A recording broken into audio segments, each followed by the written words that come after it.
What's going on, everyone? Welcome to the show. We got Nate from Valhalla VFT with us today. What's going on, man? What up, dude? Yeah, little impromptu live stream tonight. So glad to be here with you. Chat, welcome. Welcome, everyone. I'm still trying to figure out my schedule. It's funny because I had scheduled it for 6:30 and then Candace is going and everybody just watches Candace. So it's like I might as well not even start. I do that too. If Candace or Baron are going, and I'm just like, all right, let's just delay it for a little while because otherwise, nobody's coming over here. But no, I mean, stoked to do it. I know we've been talking about. I don't know. Have you told your audience that we're gonna plan on starting a weekly show together yet or not? Yeah, I mentioned it, I believe yesterday, but I told them we're thinking about Sunday. And I think that would be a really good time. Everybody's kind of home hanging out. So chat, what do you guys think about that? We're thinking about like a Sunday late afternoon, maybe like 3-4 Pacific. And we just come by a couple hour show. Should be a good time. So let me know what you guys think, guys. But that's kind of what we're looking at so far. What are we talking about today? I mean, you've been all over poor Pickles all week, Dan. It's just been abusive. Yeah. Well, I mean, it's kind of hard not to be when he sits there and, he called me a retard the first time. What? Yeah. So when I went and I think I told the story, I was driving down to the coast for my birthday, just for a vacation. And I hit him up and I was like, why don't we debate? And he's like, can you be ready in 30 minutes? And I was like, I remember that. Yeah. And, I think he said something publicly. He's like, oh, you're a retard or something. And I was like, okay, then just debate me. And so now that's just completely backfired on him, unfortunately. And now he's really kind of out there. But why don't we start with this? I don't know if you've seen this yet, but I don't think so. This is the prosecutor's statement on Tyler Robinson's shooting ability. Okay. No, I don't think I've seen this. It's not good. So it says, in defendant's apartment supports a reasonable inference that they record his shots. The targets show that he seldom hit the bullseye and sometimes missed the target altogether. They put the prosecution wrote that? Yeah. What? Which is wild. Sometimes, bro, he missed a 9-inch target with a precision rifle multiple times. Do you know how, Dan, you know how bad of a shot you have to be to miss a 10-inch target with a 30-06, right? With a high-powered scope. Yeah. I mean, insanely bad. I mean, I can get somebody, to hit, within at least the bullseye or a 4-inch circle of that within an hour of training. That's crazy that they would say that. Well, maybe the bullets were just disappearing in midair. Right. I did not know that was a thing until our Army sniper ballistics expert, Andrew Pickles Wilson, educated me on that, actually. I didn't know about the air disintegrating core lock rounds. That was new to me. What I was thinking was when we were all doing these tests, you, me, Jesse, Trigger Smart, I wonder how many times all of us said, when we're doing these tests, we've got to also count how many of these bullets we shoot. Right. That just disappear. Right. Because that's a variable that we have to, calculate. That's an X in the variable that we didn't. Lord. I got to be honest, Dan. I didn't factor that into my ballistic tests, unfortunately. So that maybe. Oh, the stupidity on that. Like, if that was a true thing, wouldn't it disintegrate before it even got out of the barrel? Yeah, the force of that round being shot out of the barrel would powder that thing the second the explosive powder hit it. If you're talking about air, the density of air is enough to break that round up. Yeah, it's just gonna evaporate inside the barrel of the rifle. 100%. So the fact that the prosecution put this in their statement, one, I think both sides are not doing a great job in terms of actually showing really great evidence. I mean, this goes against like everything that uh, Wilson said. It's like, oh man, like all of the supporting stuff. And I've said this a couple of times, but for you to get a gun in on a US campus without it being seen, nobody knows where it came from, where it was, shoot Charlie Kirk, get it out without anybody seeing it. You're not a sloppy dude. I said that day Like, one. Yeah. You pull us back up. We'll coach you here on your new stream. Yeah. Word. Yeah. Oh yeah. Jeez. I said that day one. One of my big things, I thought it was a professional hit day one. Why? The dude successfully infiltrated a campus with 3,000 people with a high-powered rifle, got somehow onto this location, takes the shot, one shot, eliminates the target, and then gets away for 30 plus hours. I mean, right. That's very, you don't typically see that unless it's some type of professional level hit. Now, we find out later he turns himself in because of the love notes and all this other crazy shit. But up front, before we knew anything, I was like, yeah, this doesn't seem like a random dipshit that can, again, infiltrate, hit the target, get out, not get seen, not get caught. That's typically high level stuff in a, like you said, a crowded campus, and nobody caught him. That's wild. Yeah. There's a ton of flock cameras around there too, which is the crazy thing. We just don't happen to see any. It's funny how there's no footage from those, huh? Yeah. We know there's a bunch of cops' of body cam. The cop's body cam magically just ran out of battery when he was investigating the crime after. Of course. I think the other one. Well, I think the other thing that's really nuts to me is, I don't know if you heard the testimony of, I think it was one of the cops where they were like, well, one of the officers cleared his rifle on a different building. About that deeply. Yeah. And it's like, dude, how stupid can you be to leave an unspent round? Well, that's in a not crime stupid. scene. It's not a thing, Dan. I mean, I train law enforcement departments and sheriff's departments and SWAT teams. And I explained this the second we heard that. I talked about it in the trial of how ridiculous that right out the gate. It doesn't matter what they may have been trained. First of all, let's just think about the fallout of that, right? If this was SOP, right, standard operating procedures for law enforcement to just clear their weapons in the middle of public, okay, that's weird and bizarre, right? You're going to carry a loaded chambered round just like everybody else is because you potentially need to use it to defend yourself. But two, that round has this officer's fingerprints on it. And you're telling me they're just ejecting rounds into the public? And if the public came by, like, think about it, somebody comes by, finds that round and is like, I'm going to go kill somebody with this. Ballistically, when they do the DNA and the fingerprint samples, that's going to tie back to the police officer. And now that police officer is the one who committed that murder. So I can promise you in military and law enforcement, and all the cops that watch the show will tell you this too, there is a 0.0% chance that a cop was on a roof, ejected a 223 round on a white roof, and just said, fuck it. Right? I'm just going to leave this here. Way. In the middle of a murder scene, by the way, Dan, keep in mind, there's a murder scene now with your fingerprints on a bullet. It's not. So why hasn't that been investigated more then? I mean, if there's an unspent 223 round, which honestly makes a lot more sense than a 30-06, it still doesn't really make that much sense, but it makes more sense, more for sure. Why isn't that being investigated? Like, why didn't Andrew Wilson, why didn't you bring that up during your debate? It's like you even said to Candace, could it have been a smaller round? That would have been a great time to be like, yeah, there was one on a different roof that was unspent. Where did that come from, Andrew? Well,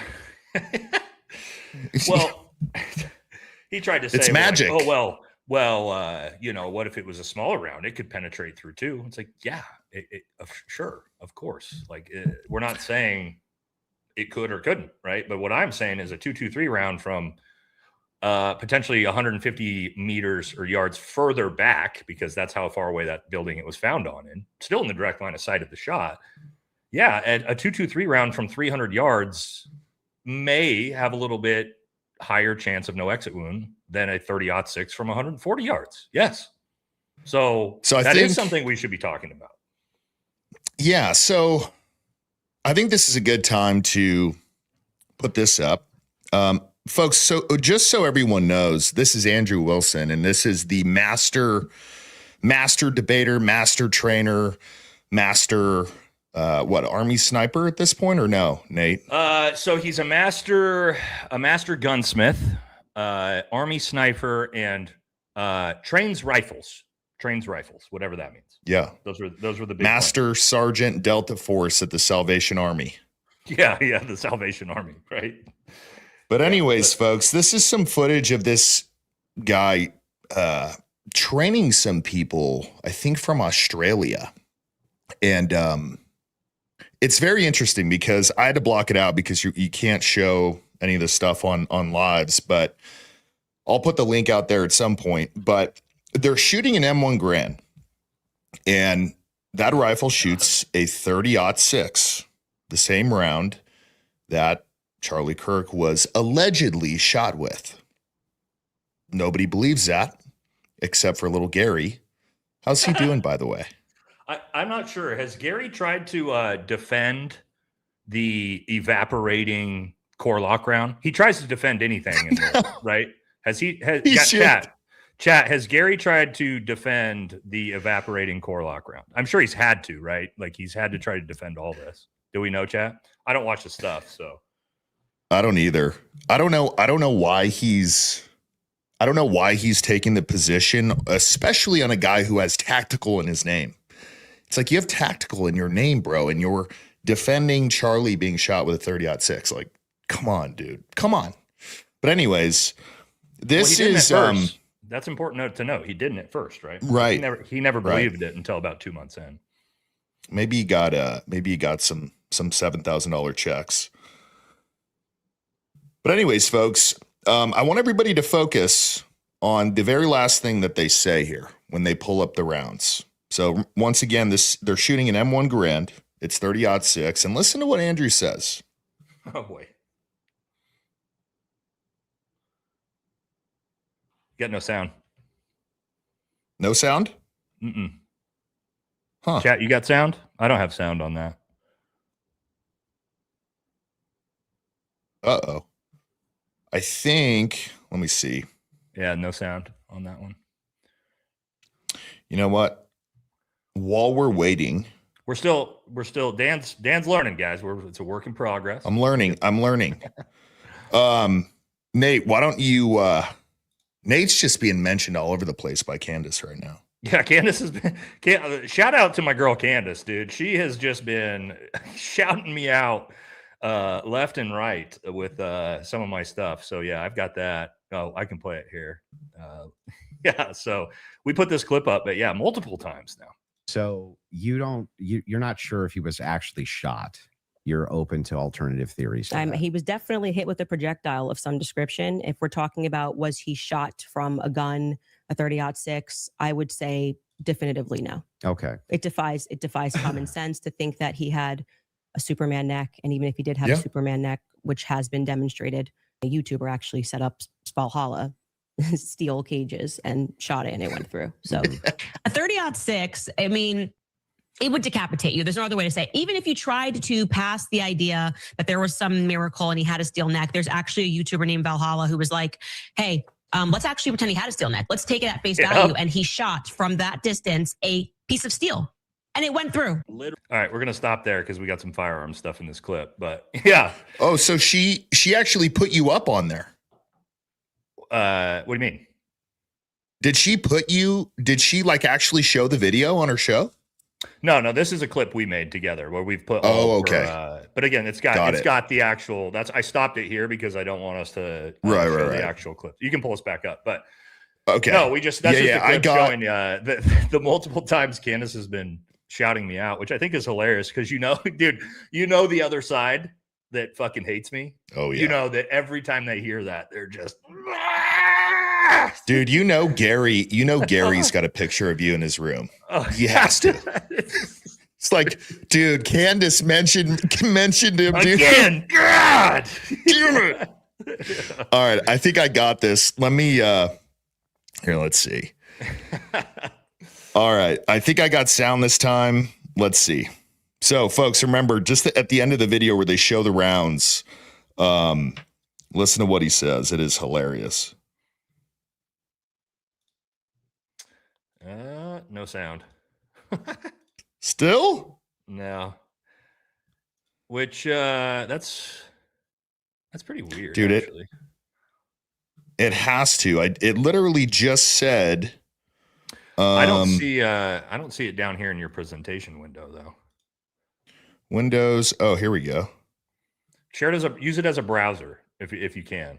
It's usually a really easy way to do it. Oh, I got it. I know what happened. Here we go. Sorry, everyone.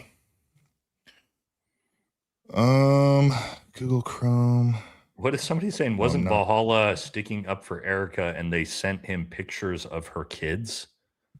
I think you got the wrong. What? I think you got the wrong person there. I've I never even talk about Erica Kirk, nor do I have any pictures of her kids. So wrong guy on that one, chat.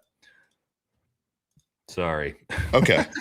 All right. Let me try this one more time. If it doesn't work, then I did all that work for nothing today. Here we go. Let's see. Anything? No, you got no sound, man. Oh my God. Whatever. Do you have the YouTube video of it? Oh wait, well you can't because it's blurred out. I can't because it's gonna be it's gonna really kind of show everything there. No, you can't show the rifles on stream. What's the context though, so we know what's going on? Yeah, so essentially what he said is these rounds used to cut Germans in half.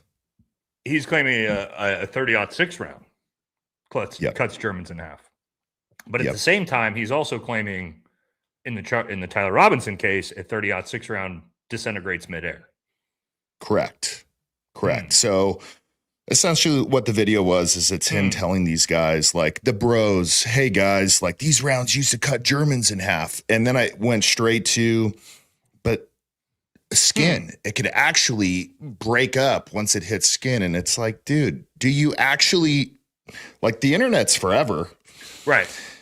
You know? Well, but the thing is, like, we know now that he's full of shit, right? Like, his whole background's full of shit. And we know that because it didn't take anything more than the moment he said that a soft point round is a frangible round, you automatically knew that he's a guy that's been out to the range a couple times and he's faked the funk like he's some instructor. But like, what do you, it also tells me he's never hunted, right? He's never shot an animal because he thinks that maybe he doesn't know what a frangible round is, but he's explaining, or maybe Dan, do you think that he thought he was going to be disingenuous to Candace and she wouldn't know better by like misrepresenting what a frangible round is? But the thing is, to your point, like, this is live in front of 300,000 people with people like us watching that are going to be like, what the fuck did you just say? So I don't understand it. I think that's his whole game, to be honest. When he debates people, he thinks he's more intelligent and he can BS them. So it's like when it was the same thing when that chick called him out on his baby daddies. It's like, dude, you're not really getting away from people who actually are educated on stuff. Right. Like if you're going in there in front of the world, and this was legit in front of the world. I don't know how many views it's gotten so far, but it's over 10 million across all platforms. Oh, it's like 6 million just on her YouTube channel. Just the YouTube channel. That's not Patrick Bet David. That's not the other, like Spotify, all the other places. Yeah, I would say 10, 20 million people have seen that. So I figured out how to get this thing up. So I'm going to what I did was I uploaded it on YouTube and just unlisted it. Okay. So let me share it one more time. Gee whiz. Work in progress. We're working through issues. Now, hey, technical difficulties, man. That's just a part of live streaming. Everybody knows. Oh, yeah, chat, 100%. Chat knows that, man. Chat knows that. Okay, here we go. There we go. All right. If this doesn't have sound, I swear. Here we go. There we go. We got sound. Hasn't been out of the can in, I don't know what, 70 years. So here's what we're going to do. Put that back there like that. Just going to cram it right down. That's why when people got shot in World War II, they died. Yeah. Huge. Germans would get cut in half with that. Said I dispute this claim. So I'm going to play that one more time. Could not have made. Huge. Germans would get cut in half with that. Said I dispute this claim. Germans would get cut in half by that. Now, folks, listen to what he has to say when it's Candace. Would get cut in half with that. Said I dispute this claim that a 30-06 could not have made this wound. I think that that's absurd. 150 grain Remington core locked absolutely could shatter when it hits the neck of any human being. When you say that there's some steel neck and it's a smaller caliber, you have to make a counter explanation.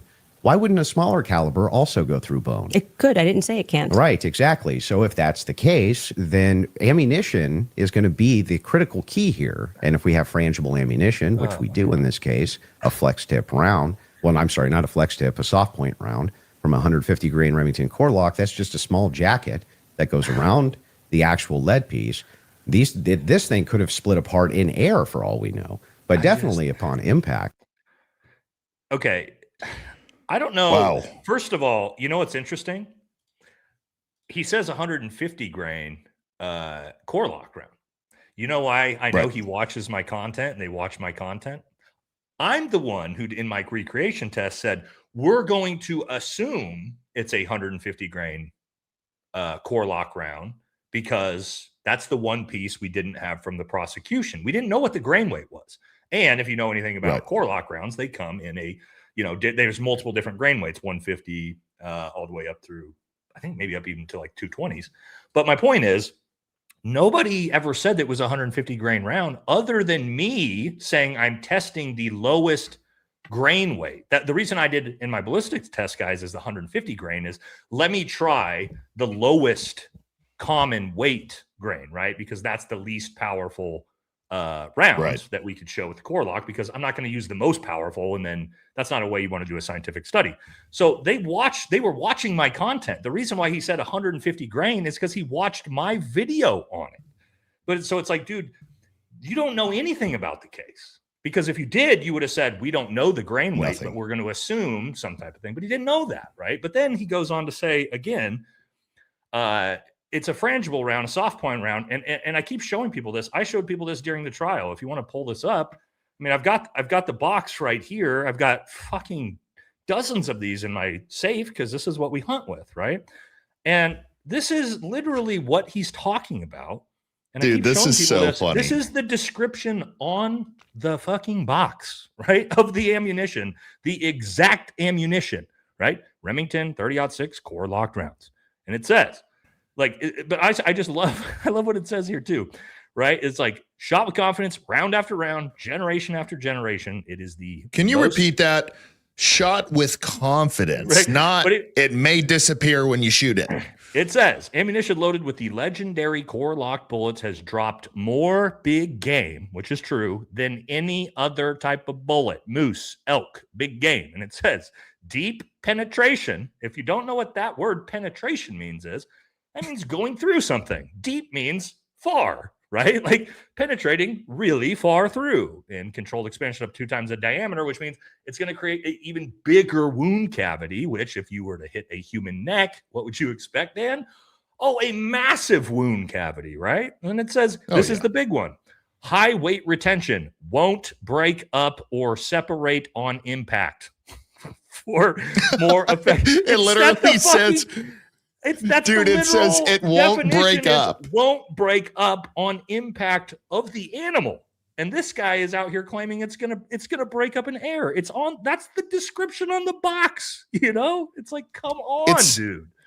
It's really interesting how confident he has been after this. It's like, well, yeah, I give myself a 7.5 out of 10, and I thought it went really well. And we went in there to get everything done, and we got her to stick to her positions. One.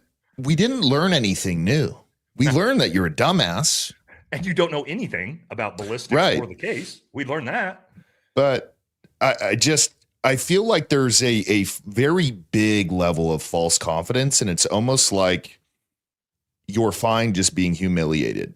But like for me, if that was me, dude, I'd be in a hole somewhere and just not come out for at least a year. Even if that was like a we would never be stuck in a position like that. But can't imagine especially if I'm presenting myself as this Army sniper, ballistics expert, and then I go and I say some shit like that publicly, all in front of 10 million people, where everybody goes, oh yeah, wow, he doesn't even know the basics of ammunition, let alone master gunsmithing. dude, or it's Army not sniping. even. Just you don't even know the basics of what each type of round is. I mean, my audience knows just by watching my content one time what frangible means, right? Like, so the fact he confidently walked in there and he did no prep or research, right? Like, you didn't even try to look Zero. up what this fucking round is. I mean, obviously you Zero. don't know what it is, but the fact that you didn't even fake the funk, you didn't like chat GPT it before you walked in there to be like, what is this round actually? Oh, okay, now I can fucking pretend that I know what I'm talking about. Didn't even do that. It's crazy. I think just him literally saying it could break up in thin air is just, it's not even the basics. It's like, dude, you made that up. You just made it up. There's no frangible rounds are not going to break up in there. You've shot them, right? Can I Like, show a round on here? Can I you can show one? Yeah, you can show around. You can't show. So you just can't that's handle a allowed? firearm.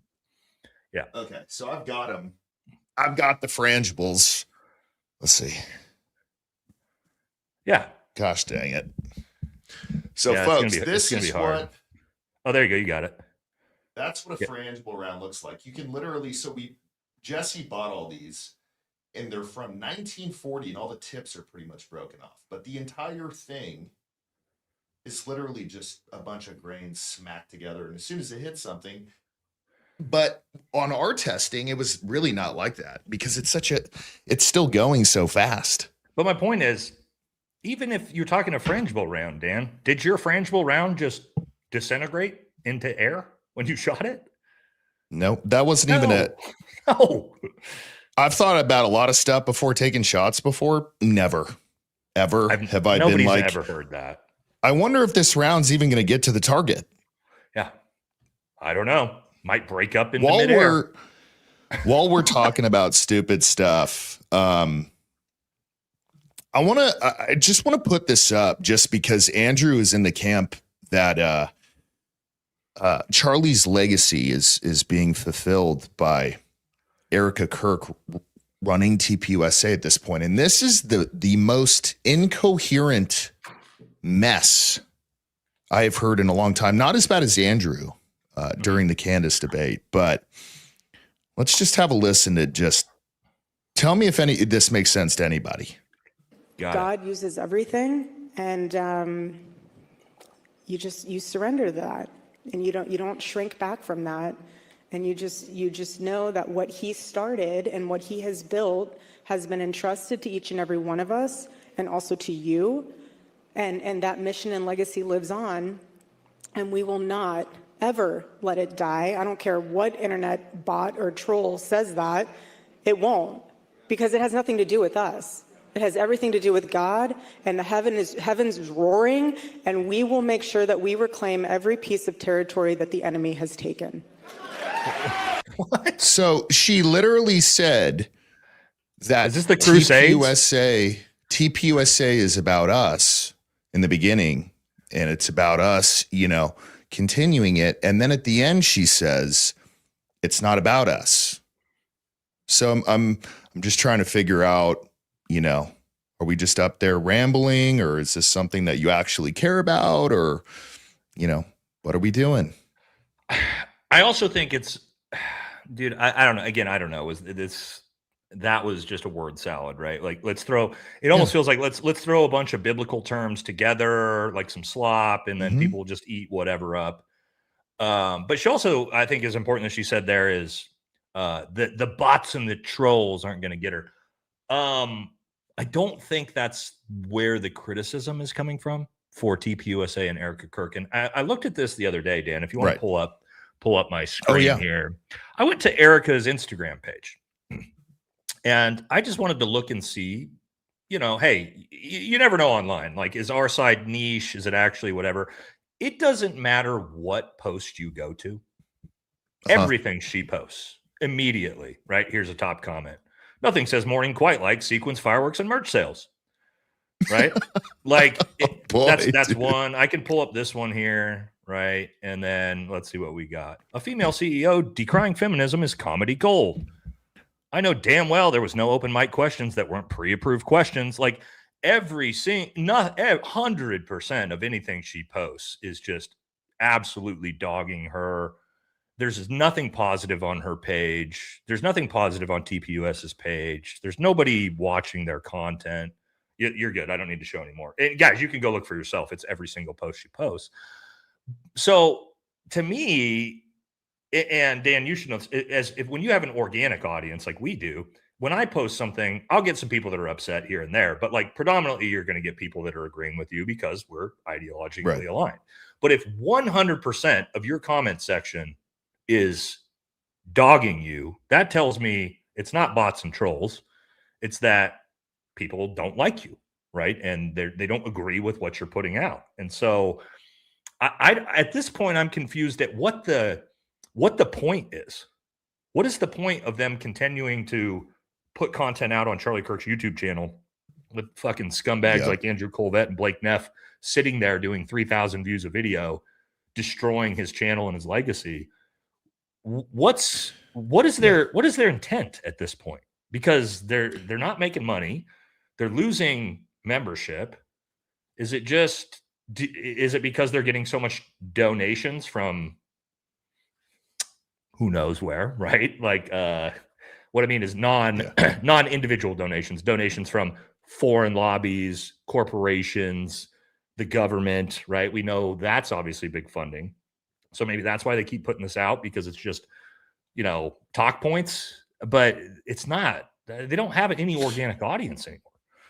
Well, I mean, I think the first thing I would say on it is I'm a big fan of, if you truly believe in what you're doing and what you want to do. For example, if Erica was really like, I want fireworks and I want to sell merch and I want to do all this stuff, fine. But then when people complain about it, you kind of just have to own it and not really show a lot of emotion and just be like, look, this is what I want to do and that's it. But for me, I think there are just certain times in life where even if you want to do something, you just don't. Like this would be a perfect example. You're not going to set off fireworks at a memorial for me. If I die tomorrow and there are fireworks at the memorial me, I am going to have whoever set them off buried next to me. That's it. It's not going to happen. It's just not. And, I think that's just something where like they need a PR specialist in there to where it's like, Erica, you're not a child. Like this is big boy stuff. This is someone's funeral. This is $100 million organization. This is not like Barbies and dragons when we're 6, but I don't know. I really don't know what the goal is. It's crazy you say that, because just had my interview with Hunter Biden today. By the way, we'll pitch that, guys. Interview with Hunter Biden. That's going to be funny, dude. Yeah, you guys will love it. Well, some of you will hate it, right? If you're MAGA and you wanted me to just attack Hunter Biden the whole time, that's not going to happen. But we did have a great conversation, talked about a lot of, really deep topics, addiction, different things like that. But I actually asked him this because it actually is relevant. And I asked Hunter, I was like, why didn't you come forward sooner? Because he's actually been sober since 2019. I didn't know that. I'm like, why didn't you come forward sooner into the public sphere and like tell your story, when all of this was happening? And what he said actually resonates. It's the opposite of what Erica Kirk's doing. And he said, because it was bigger than me. My dad was running for office. I didn't want to make it about me. I didn't want to cause any problems. It was already bad enough. I figured I would just eat it, right, and accept it and not put myself in the public limelight and not make it about me until I was comfortable and that moved past. That, regardless of what you think about Hunter Biden, I'm like, okay, that makes sense, right? This is a guy who doesn't want to cause problems for his dad, who's running for office and all these different things.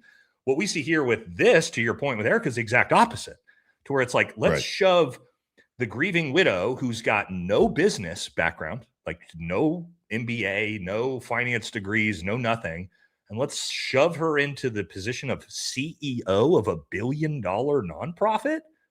Why? So she can feel good about herself. You know what I mean? Like it doesn't, to my point, it made it all about her, not about TPUSA, not about the legacy, not about the mission, not about the vision. It was about her, right? Well, I think just from a strategy standpoint, I think if they wanted a ton of donations and a lot of merch sales, first 2 weeks, send her out there, put her on stage, let her, do the fake tear thing and everything else she was doing, but then cut it. Mm-hmm. Like you're not going to get any benefit after a while, especially with how she is. And if you look into her background and people are going to do that, it's like, well, how did this reality TV like chick who's modeling, who's saying she's a fan of corn, right? The corn industry. It's like for the first 2 weeks, people are going to feel bad, but then eventually it's like, what is she doing in there? Like she doesn't know what she's doing. So for me, that part made sense. Like, okay, do whatever you need to do to get the donations and the merch sales and whatever else, but then put someone legit in there. And then to your point on the Charlie Kirk show, dude, that makes me sick. Mm-hmm, like Blake Neff and Andrew Colvett still going on their show, doing ads. Mm-hmm. The fact that they haven't changed the name, dude, start your own show. Start your own show. But they can't, Dan. You know why? Nobody would watch it. Nobody will watch it. Right. Nobody gives a fuck about them. They're not talented. They're not exciting. They're not entertaining. They're not educational. They don't have high verbal IQs. There's nothing about either of them that would build them an organic audience. And so again, that's why I call them leeches, right? They're leeches. They're leeching off of what Charlie Kirk built. Now, maybe they helped him in the background, right? Like building the corporation on the backside and different things like that. I don't know, sure. But as of being an in-person, in front of a camera personality, I mean, you're not going to replace Charlie, and you shouldn't have tried. Like, to your point, you should have just left. Charlie Kirk's last video should have been the last video he ever did. And you leave it that way. And you do a TPUSA YouTube channel. And you send people over there and say, this is our way forward. We want to honor Charlie's legacy. And that's how you do it. But they didn't. They just, it still says, like you said, it's the Charlie Kirk show with a picture of him. And then it's every thumbnail is fucking Andrew Colvett. There's 1,000 thumbnails of Andrew Colvett right there. And you're like, dude, you're a little fucking leech, dude. You're a parasite. That's what I think they are. I don't think anybody could replace Charlie Kirk. I think they could have gotten someone in here. And I said this on the last show that we did. You get someone in there who's a very, very traditional person, and you make him at the beginning of every show, not on Charlie's channel, change the name if you need to do it, but say, I'm not Charlie Kirk, but I'm going to do my best to follow him as a man. Because, dude, Charlie was legendary, bro. That dude's heart, unbelievable. I disagreed with tons of stuff Charlie said, but I also, there's a lot of things I agreed with him on as well. Yep. But he also was a generational speaker, right? When we talk about the ability to speak in front of a microphone, you know how challenging it is, right? I know how challenging it is. A lot of people don't understand that it's a skill, and he was a generational talent, a JFK, Martin Luther King. I'm not saying that he, moved movements like they did. I'm just saying the ability to speak in front of a microphone and convey ideas and move people. He was generational in that. And if you try to replace that with Andrew Colvett and Blake Neff, the guy who spent most of his time using anonymous handles on Reddit to say the N-word, right? That's the guy you're going to replace Charlie with, and you're going to expect that's going to take your mission forward. I don't know. And to me, it's bizarre because it makes me feel like Charlie was the only one who also had any PR or business sense as well, because who's running that organization? Dude, so I don't know. Oh, I got to put this up really quick. Oh crap. Hang on. Oh, yeah. So there is some guy who's really starting to screw with Blake Neff. Okay. And dude, this is so funny. They named it Black Neff. Oh yeah. Yeah, that makes sense. That's perfect. He'll hate that. Oh my God. He is getting trashed on there. But yeah, to your point, and I'm about to put up a clip of them today because they had Andrew Wilson on. Oh yeah, we got to watch And that. Chad, I don't have you know seen why. This? Apparently, TPUSA had Andrew Wilson on today. Blake Neff. I mean, it's an hour long. We're gonna go through a couple of them, but you know, he's sitting there and doing like these gotchas. And like I said in the beginning, I am a huge fan on if Andrew Colvett and Blake Neff have the responsibility to be the guys who are like, oh, Candace is wrong.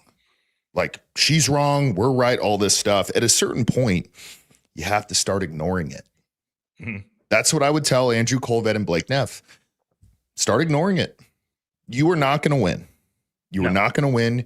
You need to just focus on whatever it is that your show is focused on, which, dude, if it's not about this, who is actually watching? Well, but also their Look at entire that. The Charlie Kirk show. I know, dude. It says it twice, actually, back to back. Oh my God. But also, what is their content? Their content is believe the government. That's it. Right. That's their content. Their content isn't. It's supposed to. What is TPUSA supposed to be about? Isn't it supposed to be about like moving young people to Christ and organizing and all these different things? Right. That's what it's supposed to be about. To your point, Dan. Yeah. But that's not what their content is. Is we're fighting Candace Owens. Trust the government. Oh my God. That's what your platform is now, dude. And that's not going to work. This is so. Let me show this really quick. Oh my Lord. So there, look at this. So they're not only using his show, but he is collaborating his show with Andrew Colvett's. You're with his kidding. Own show? Oh, yes. No way, dude. Oh, he's done it multiple times. Oh yeah, this is on Charlie Kirk's legit channel. This is Andrew Colvett. Oh my God. Noble Gold Investments. Wow, dude. Oh my God. He's doing it over and over again. Wow. Let's see how many. Let's see. Mondani got booed off. Let's see how many. Dude, all 6,000. Andrew Colvett with 2.38 subscribers. Oh my God. What a piece of shit, dude. What a scumbag. That is so sick, dude. His dead friend's channel to try to prop his own channel up through collaborations. Wow. It's very. No way. Dude, it's hard to like honestly think. Like if my best bud was killed in front of the world, it is hard to imagine even a thought of like, I'm going to take advantage of this dude somehow, either financially or status wise. It is very like that thought process is wild. And the fact that you're collaborating, with there's nothing wrong with doing ad reads, right? We do them, but to collaborate a dead dude's YouTube channel video with a gold company, like the level of grift, dude, is unbelievable. Dude, I mean, I've given him I trash him for their YouTube channel all the time for this. That's a whole nother level. The fact he is now collaborating on his own new shitty YouTube channel with Charlie Kirk's platform, that's sick. I'm horrified, dude, for Charlie. That was supposed to be his friend, right? Isn't this guy supposed to be one of his best friends? Well, I think this is the crazy part about this is there are people who are saying, you know, the entire case is weird. The Fed slops all over the place. But then the other side of it is how TPUSA is acting. It's like, you guys have a little bit of class, have a little bit of like common sense. You guys are all book nerds over there. Have some common sense to where it's like, maybe I don't go on the channel that says the Charlie Kirk Show. Dude, just think about people who don't know who Charlie Kirk is or never heard of him. Probably rare, but let's say there's, you know, in the US, maybe let's just say 5 million people. People who are coming up too young to see this, you know, in 5 years, they'll be 18 and they go to Charlie Kirk's channel and they see this fuck on there. They're going to think this is Charlie Kirk. Right. Yeah. Why would they not? If you showed me this, I'd be like, okay. Yep. And I knew nothing. I'd be like, all right, here's Charlie Kirk. I don't know who this is. That's my problem with it.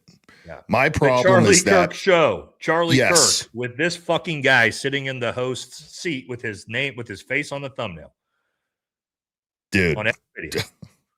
it's Why would you? sick. Why would you not think Anyways. he's Charlie Kirk? He's in every Right. single video. He's on every thumbnail of the Charlie Kirk show.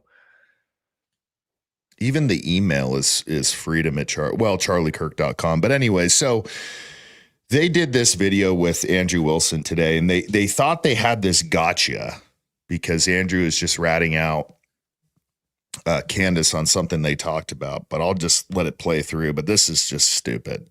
Hosted Charlie's show on that Monday after. So Charlie was killed on a Wednesday, and then JD hosted the show on the Monday. So I remember I flew back, landed in the airport, and I believe I was talking to Candace, and she said something that I've not publicly communicated yet, but basically it was that if the wrong people take over the organization, and she said this, I'll never forget it. She says, "I will burn down that organization. I swear to God." And you mean Turning Point? Turning Point. Good for her, because she was right. Because she was very obviously. There were just wait. rumors at this time. Like it was This is chatter 5 days, online. 6 days after, whatever it was. And she said, "I'm going to burn down that organization. I swear to God." And I just thought she meant if the Jews take over or something Ben like Shapiro. this. Let's just say the name. Ben People Shapiro. were throwing out because Ben Shapiro had appeared on the show. And Some people ran with like, It's funny Ben how they go to Shapiro that. has now taken over Turning Well, he Point hadn't USA. appeared. I don't know if he'd appeared projection on that. I there. think he was actually going to show up the next day on the Tuesday because it went JD, the Daily Wire guys, Glenn Beck, Megyn Kelly, Tucker Carlson that first week. I don't think that you even know what you just said there and how much of a bombshell that is. Can you repeat that again? It's not. Yeah. Did you just say that Candace Owens told you that if the wrong people take over TPUSA, she's going to burn it to the ground? Yeah, like 5 or 6 days after. Okay, Andrew. Once again, let's try to turn your brain on. If you have $100 million organization and it is being taken over by idiots, wouldn't you want your best friend or one of your best friends to be like, "Hey guys, check it out. We're not doing this. And if you continue to do it, you're going down." I would want somebody to have that exact mindset. If, like I said, I disappeared, like Andrew says bullets do, and somebody took over my show, I would want Nate to be like, "If you suck, no, you're done." I will bet, first of all, that she didn't. I bet that is not a direct quote. I bet that's also. Right. I almost guarantee that's a misrepresentation of what she said. I don't know what she said, but I will say this: even if that's what she said, if the wrong people take over, okay, she didn't say I'm going to burn down TPUSA. She said if the wrong people take over, I will burn it down. Okay. TPUSA, shouldn't you also say, yeah, we agree with that? If the wrong people took over Charlie's legacy, yeah, we'd want to burn it down too, right? So what are you upset about? Even and again, I doubt that's what she actually said because these people are fucking demons. But even if she did say that, yeah, cool. I agree. Like you said, They took yeah. it personally. They took it personally. Well, because they're the ones that could be the only thing. Right. And now she's burned it down. No, and let me be clear though, Dan. Candace Owens has not burned down TPUSA. No. TPUSA has burned down TPUSA. You see that all the time, right? Like, oh, Candace has ruined everything. No, she hasn't. You little parasites ruined everything. They had it on a silver platter, Dan. Oh yeah. If you would have put me in charge of CEO on that company, after that, do you know how fucking they had everything right there? You've got Charlie Kirk, who's beloved, murdered. You got the grieving widow. You've got all of this. You could have you had a marketing gift handed to you for your company. All you had to do was honor his legacy. If you're the grieving widow, be a grieving widow.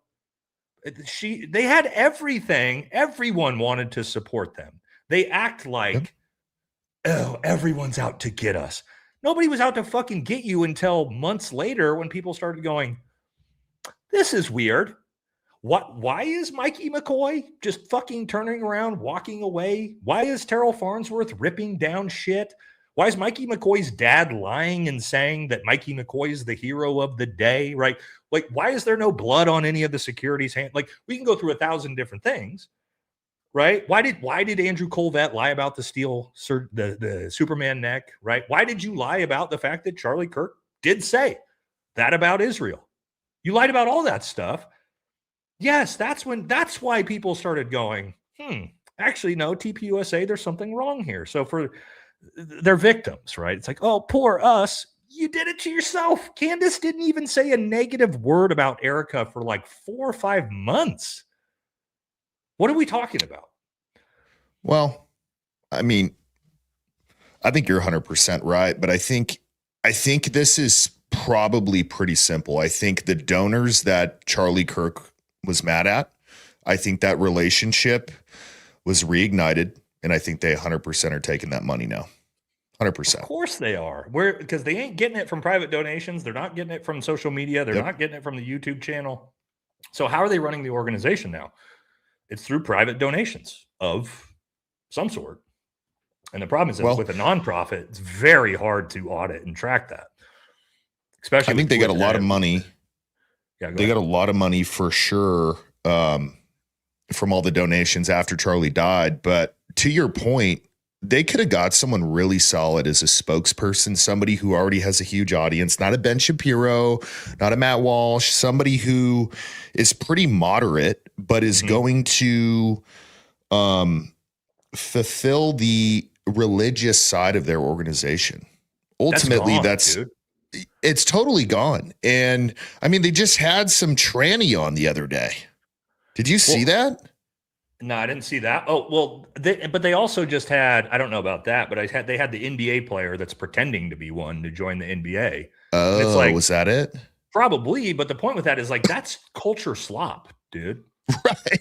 That's like, however you feel about that. I don't care, but I'm just saying, that's not really a Christian. You're very devout. Like, you're very, very devout in your Christianity and things. Do you look at that organization and be like, yeah, this is an upstanding Christian organization that's moving things in the right direction for my faith? Like, do you feel that at all?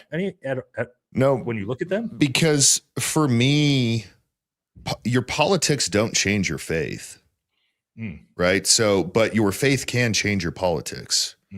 So if I'm looking at Trump and I'm seeing him bow down to Netanyahu, my faith absolutely can integrate there and say, right.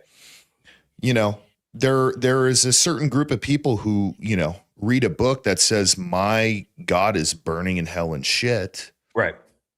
Probably don't want to be super stoked about my president just bowing down to them and doing whatever he can for them. So I think, for me, a lot of people let politics change their faith. We've seen that. And and with TPUSA, like I don't know what their message is anymore. I haven't really been following it, but it's kind of turned in from the outside of me looking at it, it's turned into like a feminist organization. Like they're having all these like, what do you mean by that? Well, that's interesting. They're just, one, they put Erica Kirk out there, or she put herself out there, and she's the girl boss. Well, I want to say it's a DEI hire, but it's not even that. It's just a stupid hire. It's not even like, oh, you're a woman and we have to have a certain amount of women in the organization or whatever. I don't know what corporate companies are doing nowadays, but you did reality TV and you were a stay-at-home mom. You have no experience running a mom and pop UPS store, let alone a $100 million organization. And now she's doing all these like women. I think they were doing them before. But in my opinion, a company that was started by a man, especially this kind of organization, I'm not talking about, Apple, to where you can get a great woman CEO in there and nothing really changes. But the message from a man is usually always going to be a little bit different than a woman, especially when it's like talking about morals, talking about, you know, how men should be in America, all that stuff. So I think if they don't have kind of like an equal to Erica up there that is also a man, it just kind of gives off the vibe that it's like, oh, my husband died. Now I have all this shit and now I'm running his company, even though I don't know what I'm doing. And it's just kind of like, it's just a little bit of like a feminist, like I can do it, even though I don't have any qualification to do it. You know what it feels like is Lindsey Graham's sister being a senator now because he died. Yeah. Yep. And we just saw, I don't know if you saw the debate she just did, which was, oh, what a disaster. She got asked about, I don't remember exactly what it was, maybe Ukraine, Israel, something like that. And she goes, well, I don't really know anything about foreign policy, but I support the military. And she's running for Senate. And people are like, you what? Like, you don't know anything about foreign policy or foreign conflict and you want us to vote for you because you're Lindsey Graham's sister? Like, that's the same thing here is like, how is, and again, I don't care. Like TPUSA can do whatever they want, man. If they want to, you know, have Erica Kirk, but for me, it's like, also what's their end state? What's their end goal? Because the Charlie Kirk story will not Charlie Kirk, the legacy of Charlie Kirk, but the Charlie Kirk story will come to an end. That trial will end one way or another. Tyler Robinson, guilty, innocent, put to death. We don't know. And the chapter will close. And then what is TPUSA? When there's no Candace Owens to attack, when there's no, you know, tantrums to throw, what exactly is TPUSA if it's not the Charlie Kirk case right now? Right. I don't know. I don't think it's going to be anything. I think somebody unless they get somebody. I mean, unless they get somebody in there who's very respectable, who also has a big following, and I think it's too late. Dude. I think it's too late. I mean, who? Candace? I mean, for me, it's like unless you put Candace in there at the head, then well, dude, look at the decision making. They chose Andrew Wilson as their Trojan horse. That's so crazy, dude. That was their guy. That was their ringer, Dan. Ringer. Andrew was the ringer. He was the ringer. They were bringing in, right? He was. Andrew Wilson was their ringer. Yeah. So it's almost sad, man. I really, my stomach hurts for Charlie, dude, and his kids. Yeah. Because it's like, look at the organization you built and look at what's happened to it. It's you said it, man. It's not Candace. I mean, Candace has pointed out some weird stuff they're doing, but where did the message go? Like, where did like the college, like going out and, you know, talking about Christianity and how it, you know, can intertwine with politics and whatever else? It's gone. It's gone. And now it's just, you know, Erica Kirk on stage saying fucking nonsense. Also, my and this isn't just Candace, it's me, it's you, it's Jesse, it's Barron, it's everybody, right? Those of us who've done work looking into this that really are just like, this is weird. We'd like to know the truth. How is Candace or Barron, the way TPUSA, the right MAGA is framing this now is how evil she is. How evil she is. For what? For not immediately saying Tyler Robinson did it. All she is doing, whether you like it the way she's doing or not, and all we are doing is saying, hey, we would like to look into this further. We'd like to find out who did this. How is that evil of having the approach of we want to find out who did this, whether it is Tyler Robinson, whether it's Lance Twiggs, whether it's you know who, right? Whether it's the left, it's a transferee, I don't care. How did that become the side of how did that side become the evil side? Right. And also, isn't that bizarre that TPUSA is making this, if you question this, you are evil. Charlie Kirk's your guy. You know, I just still can't wrap my head around how their side thinks there's some moral superior side because they want to shut down any questions about the case. Well, just because you say something is something doesn't mean that. And I think that's something they need to understand. Just because you think your side is the moral side does not mean that. I can sit here and say all day, I have the moral side or we have the moral side because we're sitting here and defending Charlie Kirk. We are sitting here and not taking, oh, well, we solved the case in 8 hours. Oh, we found the gun in the woods right next to the crime scene when he got the gun in without anybody seeing it, conducted this high-level operation. There's another 223 round on the other roof. We don't ever see the gun. And then there's a whole bunch of like weird text and all this stuff. Like for me, they want to say, oh, well, where is your evidence? No, man. Like it's simply one, pattern recognition, right? You're looking at things that just don't have a great explanation, we can say. Like, if they don't make sense, whatever. But for me, there's not a great explanation for there being no clear picture of Tyler Robinson's face anywhere. Mm-hmm. No good explanation for never seeing a gun. No good explanation for that there not being any clear footage of him at any point. For me, those are all data points where you have to say, we need to question this more. And the fact that the government is saying, we solved it in 8 hours, it's done. Dude, the prosecution just put in there, he wasn't a good shot. That's the prosecution. Right. Yeah, that's been one of the biggest things for me, especially like, dude, I will get, and I know you do too, we don't get attacked at the level of like Candace, but like I'll get when I put out my ballistic videos, viscerally attacked on X. My last ballistic video, all I didn't make any claims. I didn't talk any shit. I went to 141 yards with, the ammunition they said with a 30-06. We used a crane. We went to a 9-degree slope, and we tried to repeat the exact shot the best we could, right? With a fucking hog that had just been unalived like an hour before. Yep. That's all I did. And I showed the results, and the vitriol, furious anger from their side. Oh, yeah. I mean, panels, right? You had Tiny Gary, like immediately with the crew doing the panel to debunk. Well, actually, if it was this and this, it's like, dude, I'm not making any points.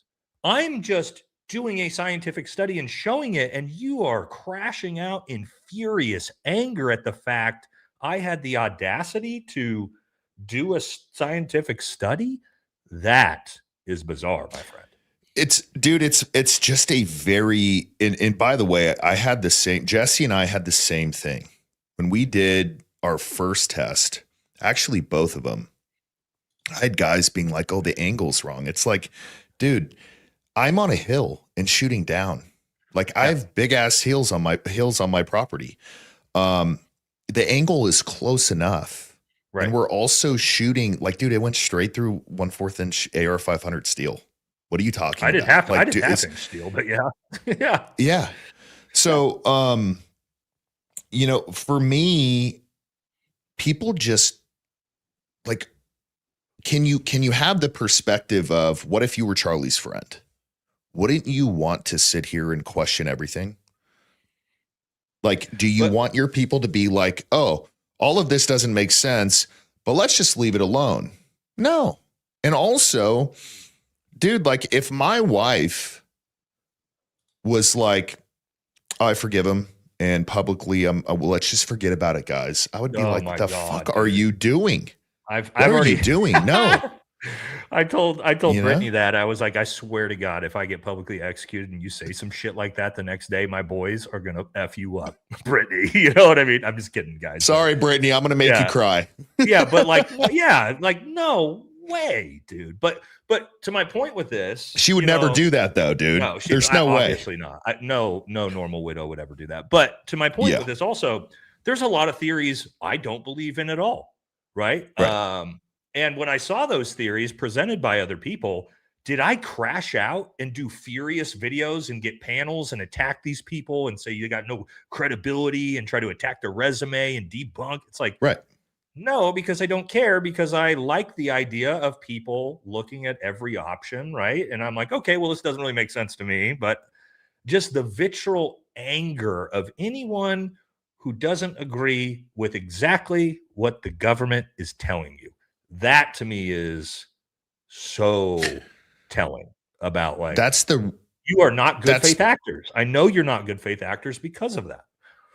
That's probably the best point of all of this is, when did we become a political party, or whatever you want to call it, that trusts the government on anything? Dude, it's so crazy. We're like, what's the tread? Don't tread on me. That, you know, that right. one.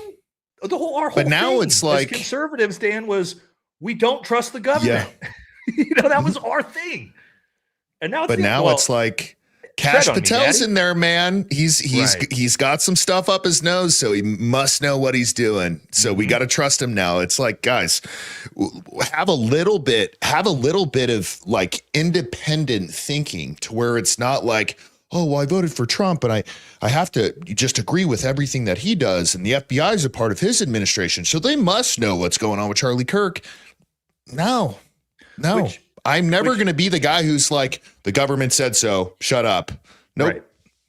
Right. Which I don't understand, Dan, because for me, the way I look at voting, I'm more offended and more pissed off when the guy I voted for doesn't do what he said he was going to do. When my guy lied to me, I'm the first, and I was one of the first ones off the Trump train before that. Not that he was my guy, but that's my point. Is it's one thing if like the other side wins and they do some shit that you hate. Okay, well, you didn't vote for him, right? I can't control that. But my guy, I'm not saying Trump's my guy. I'm just saying hypothetically, my guy, he gets voted in there. We supported him, and then he does the opposite of everything he's in. But no, we gotta support him no matter what, even though he lied to us. What the fuck are you talking about? No. Really weird. That's not how any of this works. And that's how did our country get founded, right? Our forefathers would just be rolling in their graves at the idea of like, trust the government, shut your fucking mouth, just like during COVID, right? It's like the same. It's like the Charlie Kirk case is very reminiscent of COVID, you know, where it's like, hey, don't ask fucking questions. Shut your mouth. Why are you part saying of it? You're evil. Remember what they said? If you ask questions, you're evil. You're evil. That's what... You know, that's what you got, like guys like Tiny Gary out there that are saying these people are evil. And it's like, why? Because they disagree with you and they don't trust the government. It's the same thing. It's the exact same thing. Yeah. I mean, I think part of the problem, and this was me back in 2016, a lot of people let their political party be a part of their identity. And now I just think it's the gayest thing ever. And that was me. That was me for sure. So like 2016, it was like, oh, I had Trump shirts and like I was wearing like the, you know, all that stuff. But then like this time or as we kind of got through like the end of Biden, I was like, yeah, like it's like we can vote and support somebody, but I don't want to be in a cult. Like I want somebody to work for me. Like you're working for me at the end of the day, and we're voting you in to do a job. And if you sit there and you make a bunch of promises and you just ignore them, and then like the whole filibustering thing, it's like the country's never been better economically, bro. Right. Not everybody's a billionaire. Like I don't know what you're looking at, but when I go to the grocery store and spend $400 for a week's worth of food. And granted, I'm a bigger, you know, dude than most dudes out there, but it's ridiculous. It's like, oh yes, almost $6 a gallon for diesel. Like dudes rolling around hay and you know, cattle ranchers and all that out here, they are being killed. That's my community out here, you know? Yeah. Yeah, they can't. I mean, I don't think people realize for example, one of my buddy Brian, who actually is the guy who's shooting in those videos, competition shooter. He owns tons of the ranching and farmland out here. And I was asking him about just that diesel prices. And he was like, I forget exactly what he said, but he's like, each time we fill up, we do 50,000 gallons of diesel. And so he's like, and that's, I think, every week or 2 weeks to run all his farming equipment. So he's like a $2-3 a gallon increase in diesel for me is like $100,000 a month increase in cost to my business. Like it's insane. People don't like actually factor in. And what does that do? That gets passed down through the cost of everything else. Right. So yeah, that's just another one of those things where, but you'll see people like, and this is MAGA has just turned into what like the left was during COVID and Biden, which was just the trust the government, Fauci's good, shut your mouth, do what you're told. Right. And now you just have the opposite of that in the right. That's a cult. That's now that our side's in charge, trust the government, everything's good, shut your mouth. And it's just like, and people are like, I got called, it's like I got called a far right-wing extremist when I was criticizing that. And now I get called a socialist communist now that I'm criticizing the other side. And it's like, I'm just a guy who criticizes it, both sides of it when I think it's bad. But, it's just. It's the funniest thing when I get comments from people, and it's very few.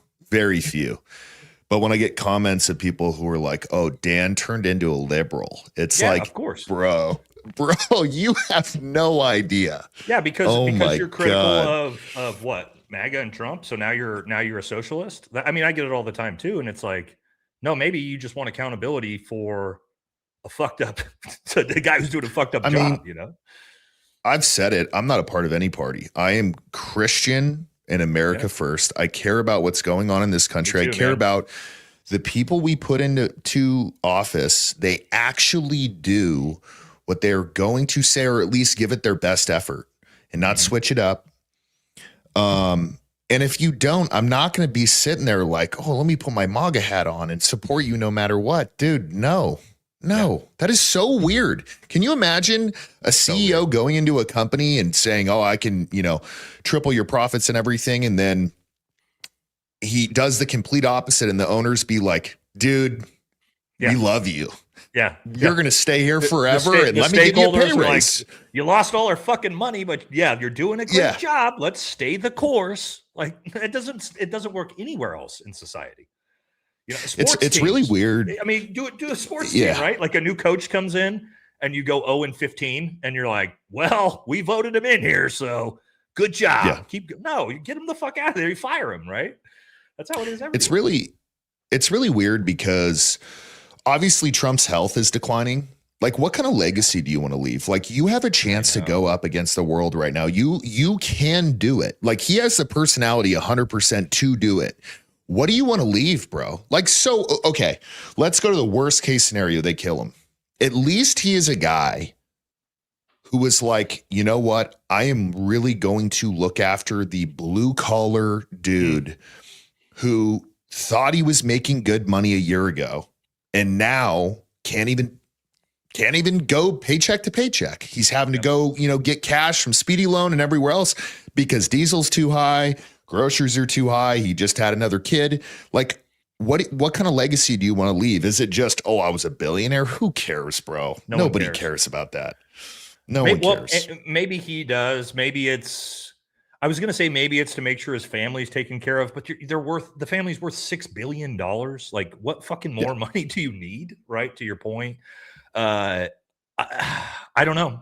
For me, blackmail, maybe, right? Threats. Yeah, maybe. I think so. I don't think anything makes sense otherwise of why we got what we got. I think Butler had a lot to do with it. I think that was a warning to him. Hey, you're going to do what you're fucking told, or this is what's going to happen to you. And because the reason I say that is within 48 hours, within less than 48 hours after that happened, he chose JD Vance as his VP. It was almost immediately after that gunshot went by his head that he went, okay, JD Vance. Now, is that a coincidence? Maybe, but we know JD Vance hates his guts, right? We know a lot of those things. So to me, that whole event felt, and everything changed after that, right? Then we got the America Last Trump after that. So I don't know. I think that maybe this was planned the entire way, right? Maybe I'm off base, but I think it's either blackmail or, threats, because it doesn't even make sense. It's like he's not even trying, dude. He's not even trying to fake it.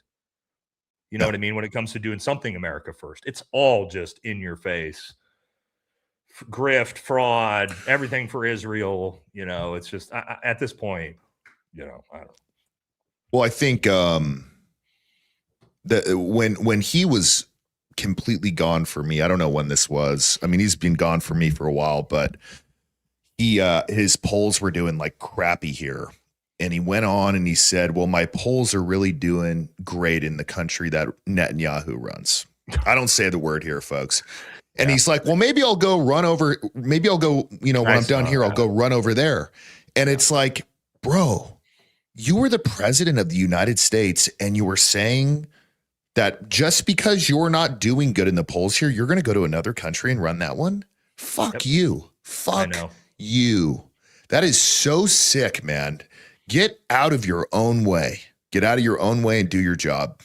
That's the same shit Ben Shapiro said. Ben Shapiro said, the reason why I'm comfortable living here in America is because our greatest ally exists and I can flee. That's literally what he said. And so that when the fucking president of the United States is saying this shit, I say this all the time, Dan. I'm like, look, good, bad, or indifferent, I'm going down with the ship in America with all of us here in the chat, right? Whether we burn into, anarchy and the post-apocalyptic whatever, I'll be a part of that. I'm not fleeing. I'm not fleeing to, Dubai or China or whatever. It's just, but when you have the president of your country is like, oh yeah, I'll just head on over I'll go be the prime minister of that country. You're just like, fuck, dude. Okay. Yeah. Talking about how popular you are over there. Yeah. Anyways, let me throw this up on the screen and then we'll do some super chats. My dog is barking in the background. Sarge, cut it out, dude. He probably sees some deer out there. I got to piss real quick. So if you got a clip or something to show. Oh, yeah, absolutely. I'll just throw this up on the screen. All right, I'll be right back, chap. Yep. Sarge, you're good, dude. Just deer. Sorry, folks. My black lab, he gets excited when he sees deer. There are a couple of fawns out there that are always running around with their mom. So let me throw this up on the screen. I'm pretty sure he's already seen it, but for those of you who haven't, I recommend going and watching the full thing after we're done here, because Andrew Colvett and Black Neff, we're just going to start referring him as that, just because he is, I don't know, I think he created some like fake Reddit things where he's just talking crap to black people. So now we're just, we're going to call him Black Neff from here on out. But anyways, they had him on a show, or Charlie's show, which they still haven't changed the name of. They need to do that. And this is some of the craziest stuff I've ever heard from Andrew Wilson. I'm just going to be really blunt with you guys. I thought that she was actually quite stupid. I was shocked. I was actually quite stunned. Wow. I didn't think that she was a very smart person at all. I had good reason to believe that going. Okay. Let's just think about this, Andrew. My Lord. Are you or are you not the person who went on here defending Erica Kirk and TPUSA and referred to her as a retard and then doubled down? And Candace is stupid. Are you or are you not the person who said that bullets can just disappear in the air? Poof. All right, I'm back. We just got done listening to Andrew saying that he thought Candace was extremely stupid in the debate. And I was bringing up the fact that he, just his own stupid self said the leader of TPUSA currently is a retard and then doubled down, but he's calling Candace stupid. Well, he believes all women are retarded. So of course he's going to say that about Candace, right? Yeah, but you kind of have to be a retard to even say that. But first of all, I'll tell you this. Let me say this. Anyone who makes $100,000 an hour is probably not very dumb. And so just something to think about, right? And also 100%. The guy who paid the woman $100,000 an hour to talk to her. I still cannot drive home, Dan. I don't think I've done, I've made my own memes on this, and I just don't think it's getting the traction it needs to get about how he is the world's biggest cuck. And I don't mean that to be hyperbolic. I don't mean that to be sarcastic, to be a jerk. He paid a pregnant woman $300,000 to sit in the corner and talk to her for 3 hours. Tell me there's not been any bigger cuck in the entire world than that. Chat. I mean, Well, I'm just saying. he didn't even come in second, dude. He came in third. The baby came in second. I saw that, dude. Did you see know that? What I mean? Like, could you imagine paying a woman Well, then he's complaining about it. $300,000 to talk to her? He complained about it after. He goes, well, I had to pay her to get answers. It's like, one, you didn't get any answers, bro. You didn't do anything. You didn't get answers. We didn't learn anything new. We learned you're an idiot, and that's it.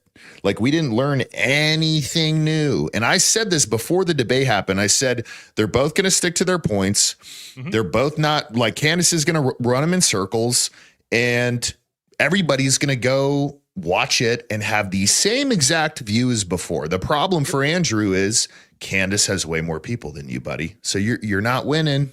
You're not winning. Pull up I made this meme myself, and I'm trying to get people to pick up on it, because this is what we saw, guys. I mean, this is Dude, so I made good. this one. This is it, right? Like, this is what you just watched. I mean, and I say, like, she's getting all right, you can pull that one down.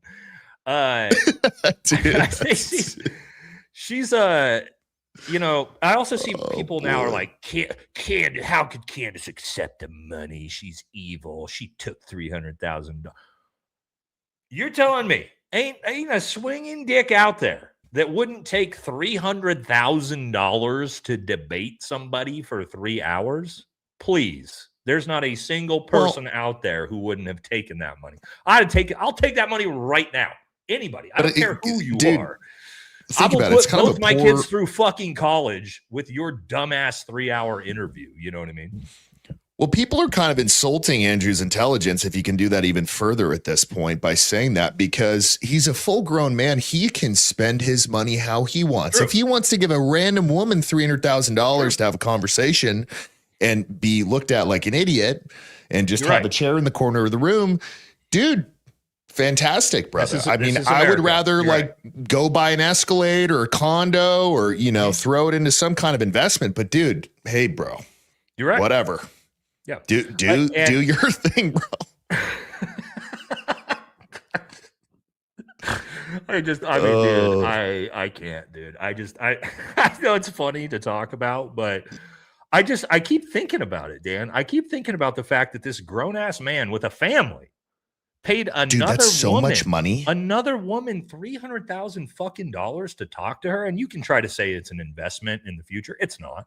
I can tell you what's going to happen to Andrew's channel. Patrick Bet David tried to say Andrew got $200 million worth. Do you know what's going to happen? You guys want me to walk you through what's going to happen in the 6-month time period from now to then, and Andrew's return ROI, his return on investment? Here's what's going to happen. Andrew is going to get a little short-term burst in viewership based off of negative PR, right? So people are now knowing who he is. The world knows who he is, but they also know that he's a fucking idiot, right? So he's not going to garner real traction and views to his channel. What he's going to do is get a bunch of hate viewers that he's going to get for about 30 to 60 days. And then about 6 months from now, when everybody has forgot about the debate, everybody realized what a fucking joke he is going to then burn his entire social media platform into the ground, just like all the other TPUSA idiots, right? So there is no long-term ROI, return on investment finance terms, for those of you who are, aren't into this, but there is no long-term ROI for Andrew. He's getting the short-term bump before he burns into the abyss, right? So again, it's not even like this $300,000 is going to pay off in the long term for him. So let's just look at his channel really quick. He is gaining less subscribers than we gain. That's every what I single get day. Yeah, that's average for us. And you just got, if you weren't an idiot, if you maybe had some respect, if you went in there with some integrity, these numbers would probably be in the tens every single day, because people would just respect you. But instead, you went in there and you were a jackass. So, dude, you didn't get. He maybe got 8,000. I would say. Well, no, I'm thinking of the value he got. He probably got $50,000 worth of value doing that, but he spent $300,000. realistically. Maybe 50 grand. Yeah, maybe. But dude, Patrick Bet David, it's like, oh, he got 200 million. It's like, dude, What check are it you out. talking about, dude? What are you doing? What are you talking about? Because I mean, even if let's say even if that was positive, right? Let's say it was 10 million positive views. Let's be honest, Dan. I got more positive traction off of that interview from Candace doing a 3-second shout out to my channel. Oh yeah, than Andrew Wilson did for his $300,000 investment. You know what I mean? 100%. Like that's how. There's no, again, people like to say there's no bad PR. I don't believe that. Tim Kennedy proved that yes. Yeah. No, I mean this, right? There is bad PR. Andrew Wilson is getting the bad PR that we've seen. And no, it's not going to long-term equate to his massive meteoric rise in success as a creator.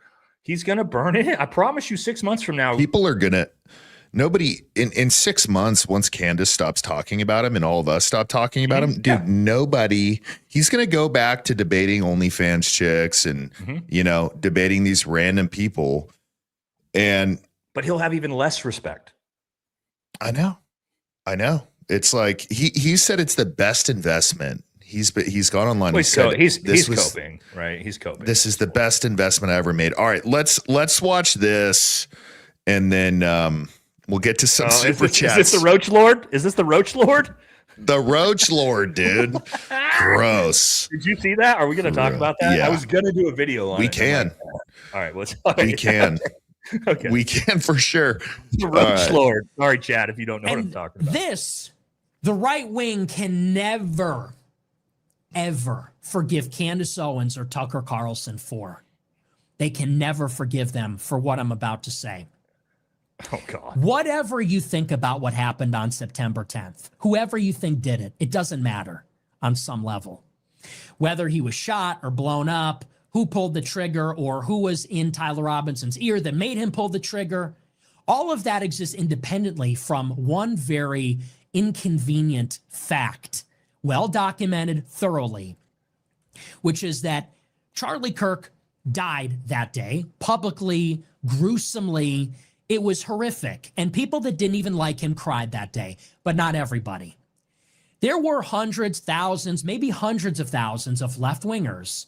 Their first reaction, seeing a young man, 31 years old, with a wife and kids, publicly executed, his neck gushing with blood in front of hundreds of college students, their first reaction was to smile and laugh, and then to celebrate, and then film themselves celebrating, because that's how wicked they are. That's how much hatred the left has for us. All of us. Yeah, that's who Charlie Kirk was. He represents all of us. I didn't like him. He didn't like me. I didn't agree with him. See, it's very interesting. I think this guy completely switched his stance after Charlie Kirk. And it's really interesting to see. I don't know if he was bought or what, but there is, look, my chat, I have been both critical and supportive of Nick. We've talked about this, Dan. Of things we've supported that he said and movements that we thought he was moving things in the right direction. While at the same time being like, yeah, he's a fucking little chud that hates women and all these different things we disagree with. He's lost all of the positive all of the America First movement he had. He's flipped on all of that. He's now, it's all left versus right. Oh yeah, it's all left versus right. He defends Israel all the time. It's like the most bizarre. Well, let's be honest. He's a gay Fed, right? Like I think he actually. I don't use the term "you're a Fed" lightly. Like everybody's a Fed on the internet. I get it. Nate's a Fed. Dan's a Fed. We're all Feds. Ian's a Fed. Candace is a Fed. 20 years. 20 years over here, right? I actually was a Fed, right, for a while. Are you going to force valor me soon, dude? Yeah, I am going to. But my point with that is you won't ever see me like actually. I'm the last person that's like, oh, that's an op or that's a Fed. I know like everybody loves to say that about everybody now. Yeah. It's like the odds of that. He, however, is one of, if not the only people I actually do believe now is a Fed. And by a Fed, I mean that he is basically complicit because he was most likely given a situation after January 6th where they said, you're going to do what we fucking tell you to do, or we're going to put you in prison, right? That type of heavy-handed Fed, right? I do believe that now based off of what I'm seeing, because all of his values and morals and ideologies have flipped to exactly what you're saying. And all Nick Fuentes does now, and he didn't used to do this, right? And that's why I used to like some of the stuff he said. Now I'm off the board completely. All he does is attack conservative America firsters. That's his whole platform. He attacks Ian Carroll. Weird. He attacks Jake Shields. He attacks Dan Blazarian. He attacks Candace Owens. He attacks Tucker Carlson. I mean, he attacks Candace. Did I say Candace already? All he does is attacks our side. That's it. He doesn't even attack the left. So weird. He doesn't even attack the left. Jake's such a cool dude. But that's my great point. time with That's what he does. He attacks his own side nonstop. That's all he ever does. So that's my point weird. with it's pretty obvious what's going on with that, especially now when you watch this, where he's crashing out and defending TPUSA and Andrew Wilson. Like, what, dude? So anyway, but also, yeah, I don't know if you guys see the recent video of him having roaches crawling all over him. Have you seen that, Dan? That's why I'm calling him the roach lord. Let me see if I can find it really quick. It's too bad too, because and I think Nick, I think Nick's had an absolutely generational fall off. His own viewers, young viewers, have pretty much abandoned him, and it's too bad because he could have been a positive force for good with young conservative men, but now he's long gone at this point. Oh, 100%. Sad to see. You know what I mean? All right, folks, here we go. Oh, the roach. You're going to see the roach. You're going to see the roach on his chair on the left. Son, his vice president, the Joint Chiefs, Tucker Carlson, who visited him 3 times. It's all over. But Charlie Kirk was going to tip the scales? Golly. Why? Oh, my goodness. I told you. Because Charlie Kirk had a personal relationship with Trump? They're all over. So did Lindsey Graham. Yeah, they're roaches. In contrast, Trump's reaction to Charlie Kirk's death with his reaction. How funny is that, dude? Just wearing a suit in your own house. Right. But everybody's going to be like, oh, is that a... No, I want to give some context. We have to remember who he is. And I'm not trying to knock young 27-year-old men. I was a young mid 20-year-old man. Yeah. Before my wife saved me, I was a disgusting piece of shit when it came to my house when I was 23 years old, living by myself in the military. I was hardly ever there, right? So my point with that is, Nick's got a studio, but I can guarantee his house is fucking disgusting. Oh, 100%. 100%. Disgusting, right? As a young, single 26-year-old man that's got roaches crawling all over him. You know what's going on in that house outside of that camera. You know what I mean? Oh, as young men, I mean, I'm not a young man anymore, but chat, we young guys who, we don't necessarily, until we get a lady in our lives that clean up our act, which not Dan. Dan obviously got his shit together, luckily, but you're also not. Well, I mean, for the most part, but I got some stuff to work on. But yeah, the roach lord is oh my gosh, it's gross. It's gross, ain't it, homie. All right, let's get to some super chats. Let's do it. Oh, hold on. Can we play a clip from my Hunter Biden interview? Yeah. Oh, let's do it. Yeah, let's play a quick clip just as a preview, guys. And again, a lot of people, if you're expecting me to do some weird expose attacking him, it's not going to happen. It was just 2 dudes sitting down talking like we are now. So, but I wanted to give you guys at least a little. We're putting it out tomorrow at 1 p.m. Pacific, right? But I want to give you guys a little preview to it, right? Because there's a lot of hilarious shit that we talked about as well. All right, can you pull that up? Yes, sir. All right, here we go. Okay, come on. I need to. No sound. No sound? Dude, you're dealing with the same thing. So what happens is you did the window share, right? Mm-hmm. So you have to make sure the toggle where it says audio is allowed, but if your browser isn't set up for that, It won't let you do Okay. it without shutting this off. I So can you may actually have to hold on. upload it. No. I've got it in 2 different spots. I have it right here as well. Dude, actually. I think I halfway almost tore a pec the other day. Did you? Yeah, I was hitting 315 on bench and I felt a pop. That's not. So One kind of a guys. problem. At least I don't have roaches crawling all over me, you know?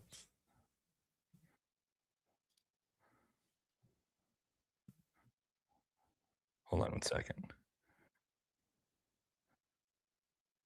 Okay. All right. Let's see if I can pull this up because we're talking about All right. Lindsey Graham. You want me to remove this? Yeah, I'll pull this down. We're talking about Lindsey Graham, Lady G, the closetocracy, all of the Let's see. closeted gay Republicans. We should be able to pull it up here now. Let me see if I can do this. Okay. Are Let's we see. good? Is that full screen? Yeah. All right. One that we We know, hear it? you know, Yep. There we and go. and the second piece that you said, which I think, and I've been a little bit concerned to, like, you know, I don't want to like think that I'm like promoting some conspiracy, but think about it.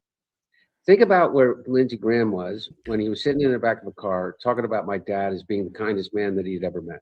Okay. And that if you didn't like Joe Biden, there's something wrong with you as a man, not necessarily. Lindsey Graham was never going to vote for my dad. Okay.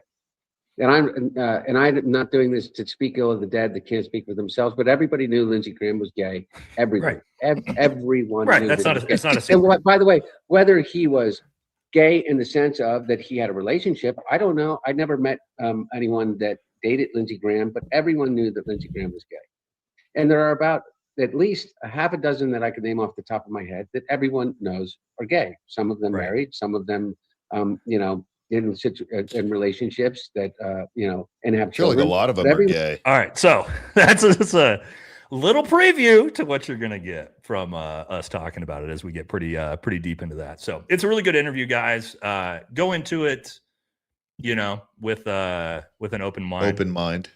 Right, because I'm not there to attack Hunter. I'm not there to attack anybody, right? I just want to learn about, you know, him and his life and things like that. And I think you guys are like, it's pretty funny. It's pretty fucking funny. Well, yeah, I because mean, I think we do talk about a lot of backside, you know, creepy, weird shit in politics and stuff like that too. So anyway.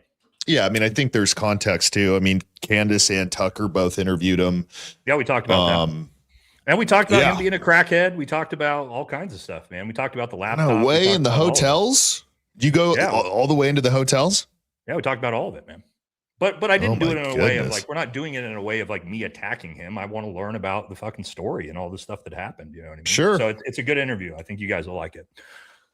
But don't right. go into it being like, Nate's going to expose Hunter. Like that's not my content. That's not what I'm here to do. So Yeah. But I think you guys will like it. Anyway. Okay. There we go. Oh, I'm with you on that one. Okay. Got it. Thank you.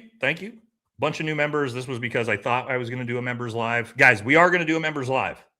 I promise. Yes. But then I saw Dan Me was too. going live, and so we decided we were just going to hit this together. So thank you.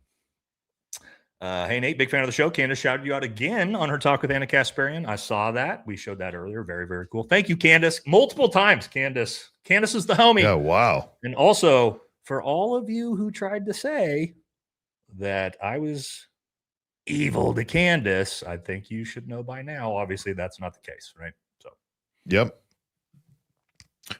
Michelle, welcome in, everyone. Please smash that like button. And if you haven't already done so, please hit that subscribe. It really helps the channel. Please be respectful in the chat or you will get put in timeout first. Then you will just completely be blocked. Thank you. And thank you for the huge super chat. She's the best. There we go. Stacy, oh my gosh, one of my biggest supporters, Stacy. Thank you so much. Super generous. Everybody who got a membership from Stacy, make sure you thank her and use your emojis. Oh, we got to get the Pickles Wilson. We're getting the Pickles Wilson emoji coming as well. All right, it's coming. Yep, guys. I'm going to do all that stuff too. Excited to hear Candace shout you out during an exclusive with Anna Kasparian today. Very cool. Very cool. Thank you. Thank you, Trisha. Where's Smoke Boy Pickles, dude? He's in a chair in the corner of a room somewhere, dude. You know he is. Dark room smoking. Just a jar of pickles for comfort. Humiliation ritual. Yankee says, hey, the combo between you two is absolutely amazing. You guys are slowly but surely gaining momentum, which is good for America. Although I do think Matt Walsh is awesome. He'll be way better if he drops Ben and goes on. I've been saying that forever. I don't really have a problem with Matt Walsh, man. I think he's talented. He just got to get out from underneath the Daily Wire. I agree with you that. Also, 100%. Me and Dan have been friends for a long time. So the fact that we're doing content together, it's not like we like just met each other. You know what I mean? So yeah, we just finally got Dan into live streaming. You know what I mean? Yeah, we finally got him in. Yep. There we go. Thank you very much. When Smoke Boy Pickles said he had Candace cornered, dude, he's in the corner. What is he talking about? I got her in the corner, dude. The king of the corner talking about how he's got Candace cornered. Yeah, like, okay, buddy. Oh, boy. If you do Sunday early evening, I'll probably watch the video because Baron is live Sunday evenings, but we'll definitely watch y'all's when he finishes. So what time is Baron live? We'll text him. We can ask him after. We can work around Baron's schedule too. We can do it a little bit. I think Baron's usually a little bit later. So, but yeah, we'll make sure. We'll make sure to avoid it. Yeah, we'll ask Baron after this and make sure. We're still trying to figure out the time, guys. Daddy's home. Shabbat shalom. Now you will get 7K. You're welcome. Yeah. There it is. Oh boy, that's what Charlie said every time. You know, I'm sure. He threw his keys in the drawer. Shabbat shalom. No way he did that. Thank you, Miss Cherries. Oh, you missed one of yours right behind that. It's a good one too. Oh, geez, my bad. Private Pickles, the master gunsmith sniper. Private Pickles, dude. All right, I got to start adding. I'd call him Pickles. Private Pickles is funnier.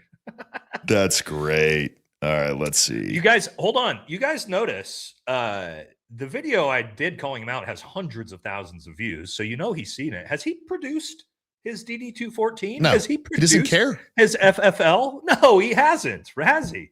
Has he been able to show that he didn't lie completely about joining the military like I said he did? No, because he's not going to fucking produce any of that because he doesn't have it. Anyway, he does not care. The only shooting instructions Andrew's wife had given any military men was to shoot their load in her. Oh boy. It's probably pretty accurate, to be honest, but oh my God. Well, I feel like with our audiences together, the super chat section is going to be... It's going to get interesting. It's going to be lit. Oh, wow. That's going to be... That's funny. Oh, wow, Bob. You did not mess around on that. I mean, it's not incorrect with the baby daddies, but whatever. Oh, okay. Moving on. Yeah. Stacy, Master Debater should be a sacred name for Charlie since he was a good sport about South Park making fun of him. Just saying, he was a very good sport about that. But that's because he had a good sense of humor. You know what I mean? Unlike these guys. The Miss Cherries, thank you very much. Andrew wanted to join the army because he thought you'd get free cigs. You used to. They used to come in MREs back in the day, but not anymore. Thank you for your service, Nate. Thank you. I appreciate it. You almost said cervix. I did. I've been thinking about that joke nonstop since. Who was it that said it the other day? I don't know. I think it might have been Jesse. I think it was Jesse. Another variable is TR just happened to hit CK when he was debating trans issues in the 30 seconds he spent in the prone with no inside info. That is interesting, right? Like the timing of when that shot is placed after the question, and we know if the shot actually came from that person on the roof, which I don't believe it did. That's a tiny window to pull all of those things off coordinated like that. That's a great point, man. Oh, yeah. Yeah. Padre says, did you see the video that shows something bouncing off the rain in front of Charlie? I sent you a link on Insta. I haven't, but I'll take a look at that. Thank you, bro. Kim Brown, thank you. Welcome. Danny Dan, Ooh, big one. When I was in the Marines, thank you. Wow, that's very generous. When I was in the Marines, we had one of our guys get hit in the neck from a 5.56 round fired from a SBF. They did not cease fire as the maneuver element approached the target. It did not exit his neck. It remained lodged in his body. He wasn't shot with a 30-06. Yeah, I mean, Happens. Nate probably knows better on the 5.56, but 30-06. Sure. Yeah. I mean, you're talking about a round with about half the size, half the weight, and half the foot-pound pressure, right? Yeah, of course. 5.56 is much less likely to, crash through. Think about this. Do you go hunt moose with 5.56 rounds? No. Why not? Right.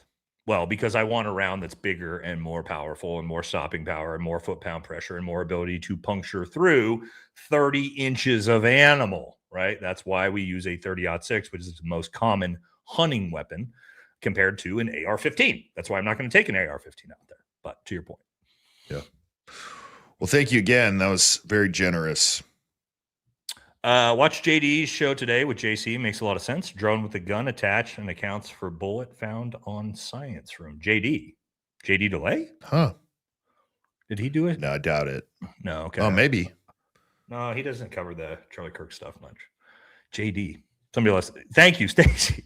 That's so generous of you. Dude, thank you so much. Stacy's on it, bro. Yeah, Stacy, thank you so much. Super generous. Make sure you guys thank Stacy again for those emotes. And use the emotes, right? Use the emotes. Thompson Yahoo. Thank you, brother. Appreciate it. I like the picture. That's a Crusader on there.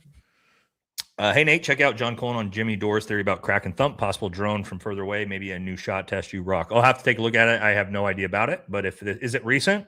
Is this something recent? I'll take a look at it. But yeah, I haven't heard of this one yet.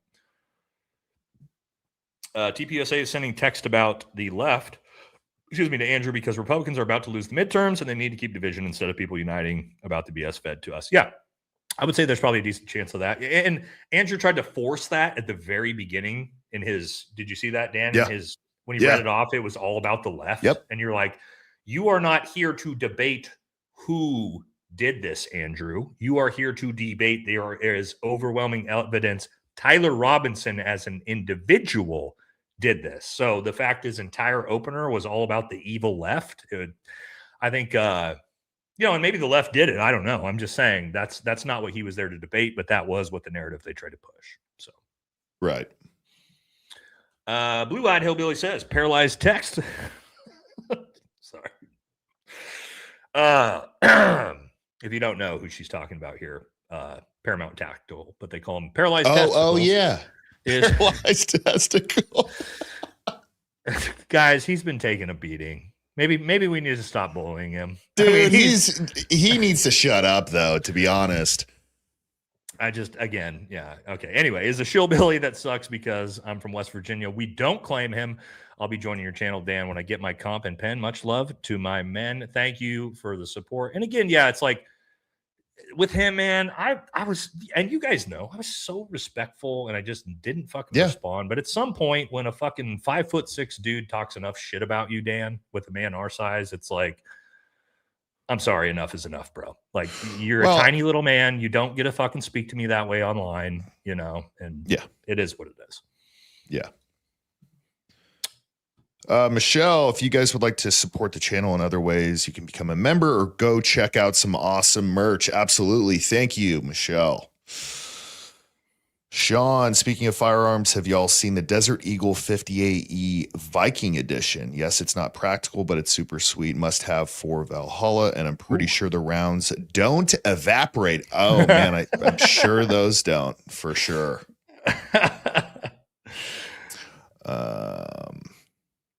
Brenna, I love what you said. You were here to change hearts. Nate, can we see a pic of Combat Cat? That was hilarious. Y'all are great. Yeah, I'll pull some up while Dan does the super chats here. That's my goal. Obviously, I really enjoy this. This is a passion of mine, but I think all of us have a end goal, and for me, that's all it is, to change hearts.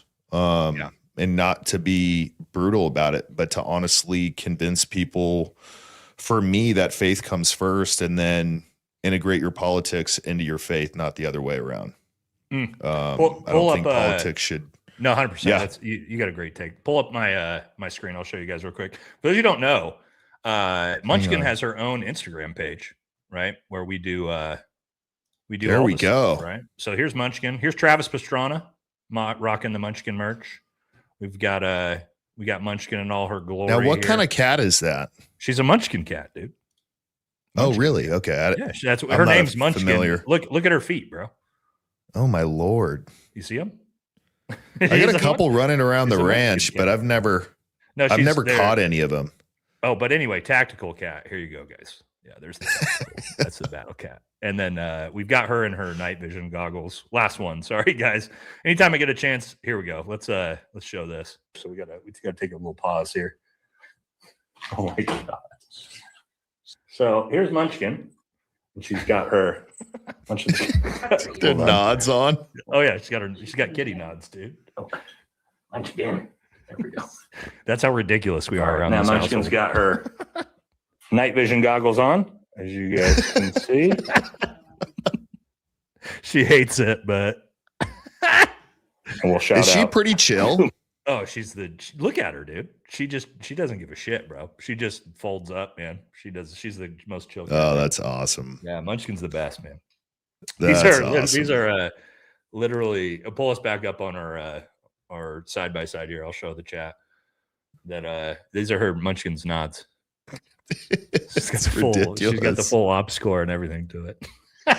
And she's got a tactical plate carrier. I'm sorry, guys. I know there we go. She's got backup nods to her nods.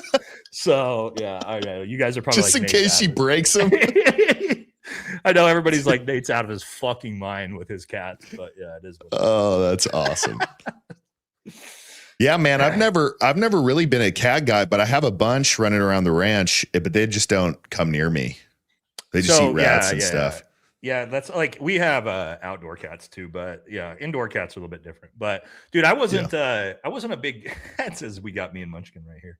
I wasn't a big cat guy either until I got Munchkin.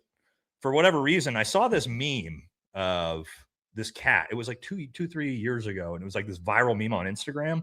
And I was like, I want a fucking cat. Also, I love big cats. Like I'm covered in lions, tigers, bears of mine. But I was like, you know what? I'd never had a cat. And so I saw this Munchkin cat. And we just randomly one day were like, all right, we're getting a Munchkin cat. And then we got Munchkin, and now we can't stop buying cats because cats are the best. So I mean, I have dogs too, right? We got Rottweilers as well, but yeah, man, I'm a huge cat guy. So there we go. I'll join when my comment pen drops. Much love. Thank you. Dan, tell Nate if he needs extra mods to add. Sure, we can always take good mods. We got great mods, but yeah, I'll she's great. Well, I'll get your info from Dan after this.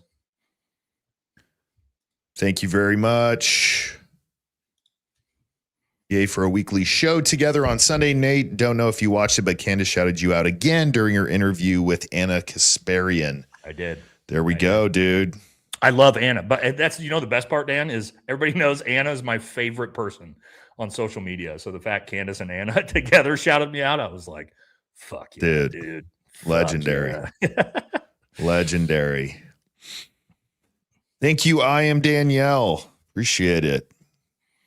Rockstar says, much respect both of you. Candace is my favorite. Thanks to her, I subscribe to you both. Hard to find truth these days. Hunter Biden is on my favorite podcast. Doesn't sit well. Reminds me of the Bush's dirt. Still respect for owning his demons. Listen to what he has to say, man. You might be shocked at the story that you were told by Fox News about Hunter Biden might not be exactly the truth. It's crazy how that works. So, like I said, have an open mind. Have an open mind and listen to what he has to say, man. I really like the guy. I'm not going to lie to you guys. You know how it is, Dan, when you meet somebody personally and you're like, I like this guy. That doesn't mean I agree with everything he has to say. That doesn't mean I agree with his politics. But as for me, as another man to man, I really like Hunter Biden, and I'm not going to fucking apologize for that. And if you don't like it, fucking crash out and unsubscribe. I don't care, because I think you guys, again, I can have a friendly conversation and like people, man. And if you don't like it, sorry, don't be upset. Just don't watch the video. You know what I mean?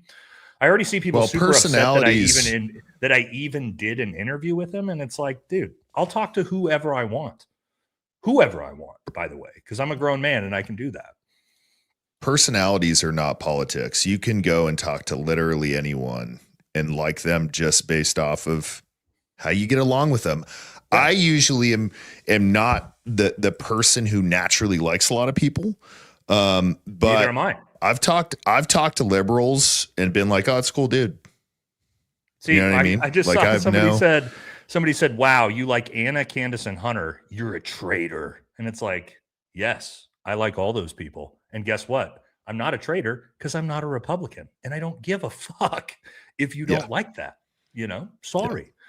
But just, it's like stuff like that's crazy. You know what I mean? It's like, but I also have friends that are on the far right. I've got friends that are on the far left. I just did content with Keith Edwards, and then I did content with Dan and Jesse and Elizabeth Lane. It's like, you would think, and one of this is actually my thing. You just talked about what, you're really trying to push, Dan. For me, my content is all about how can we reach across the aisle, and what can we talk about that we agree on, right?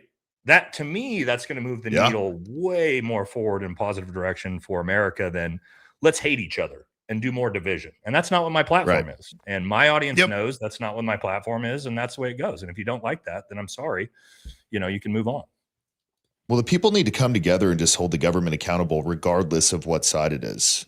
Like, I don't know what the, like, oh, we hate each other, like when that started, but I personally think the two-party system at this point is a complete psyop in order to get whoever is in office for that side to really like the government. But I think people just need to stop liking the government that much, regardless of what side it is, dude. That's us, Dan. Me and Dan are like, hey, fuck both sides equally, right? Like and people are like, you're a traitor. And it's like, why? Because I don't like your side? I don't like either side. Because I don't like the government, because I work for the government and it's garbage, My thing at this point is principles, not politics. Like, that's it.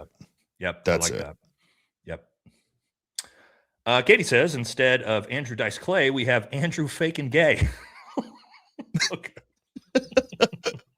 Katie's always got the bangers.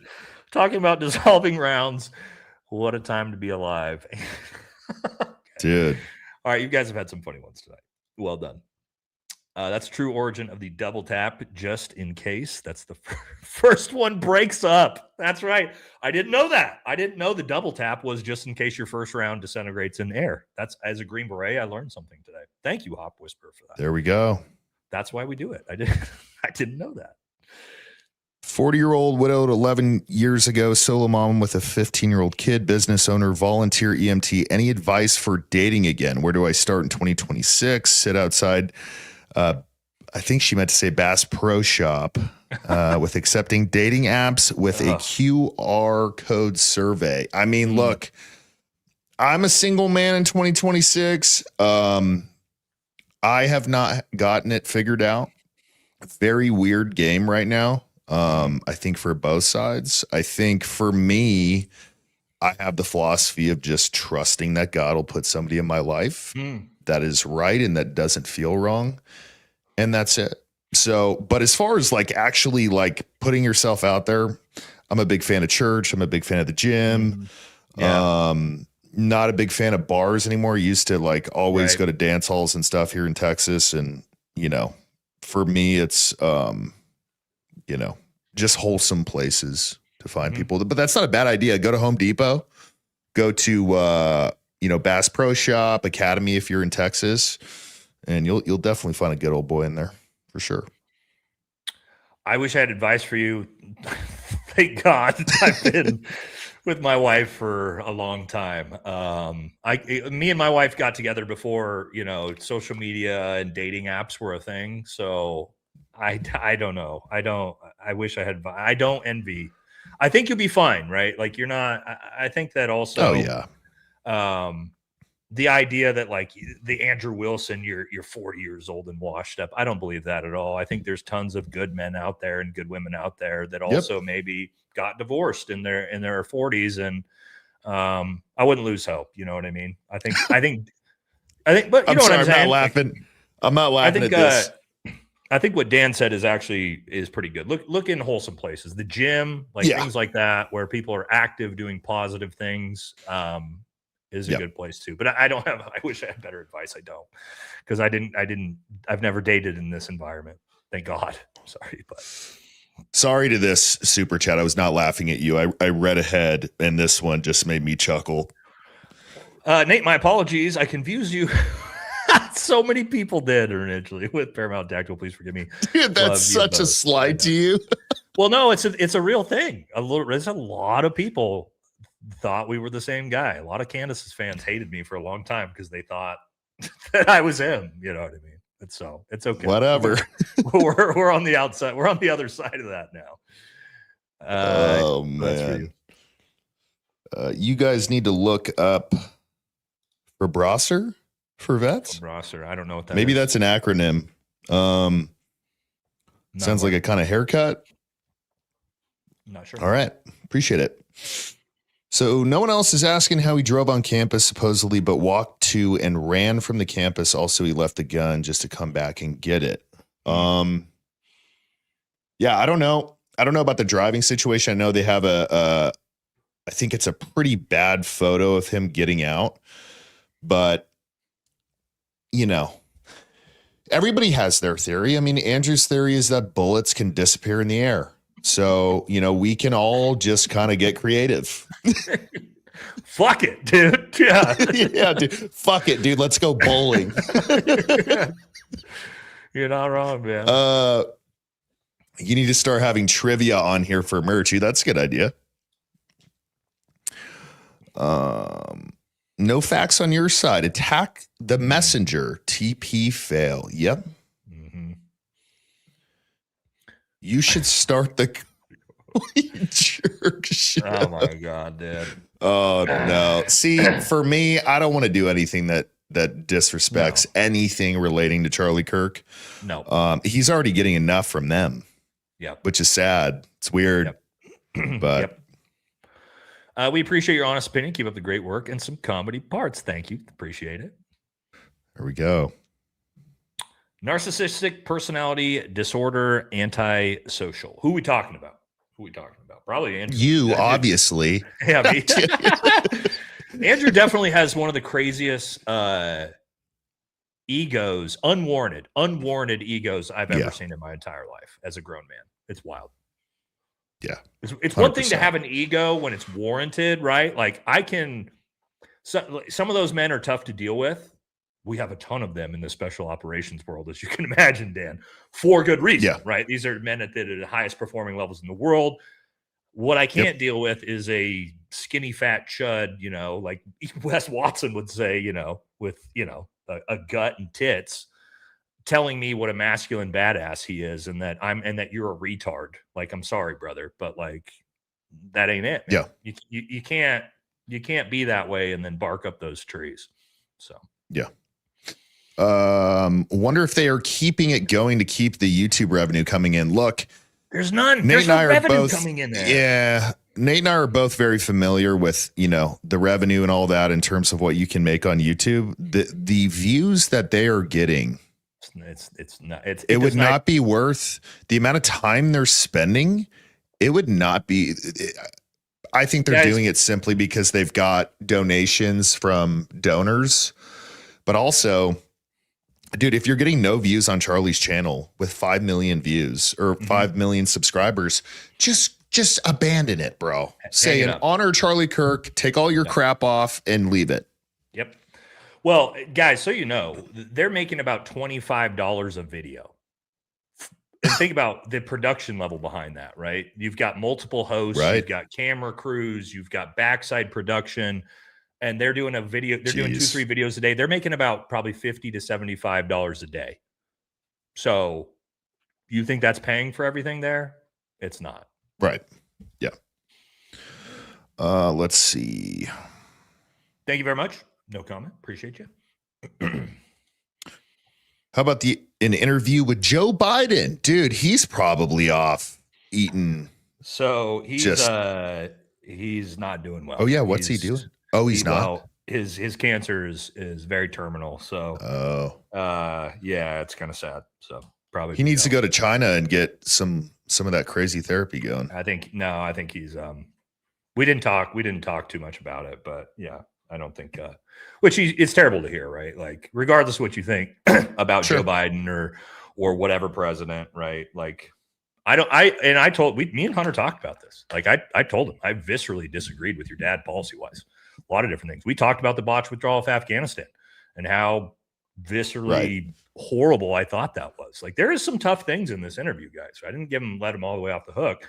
But at the same time, like I don't wish ill on Joe Biden, right? Like I hate to see that. I don't think he's a bad man, right? I don't think Barack Obama's a bad man. Like I think, or George Bush, although he had the decision to put us in Iraq. But I mean, again, like I'm not wishing ill and wishing, you know what I mean? Like I don't know. I don't do that to anybody. I think as Christians, it's just a bad way to live. As wishing, you know, on you know, maybe on your enemy, your worst enemies, maybe, but just like I don't know. I don't like that either. You know what I mean? But anyway, I think the less time you can spend with negative crap in your brain, the better off.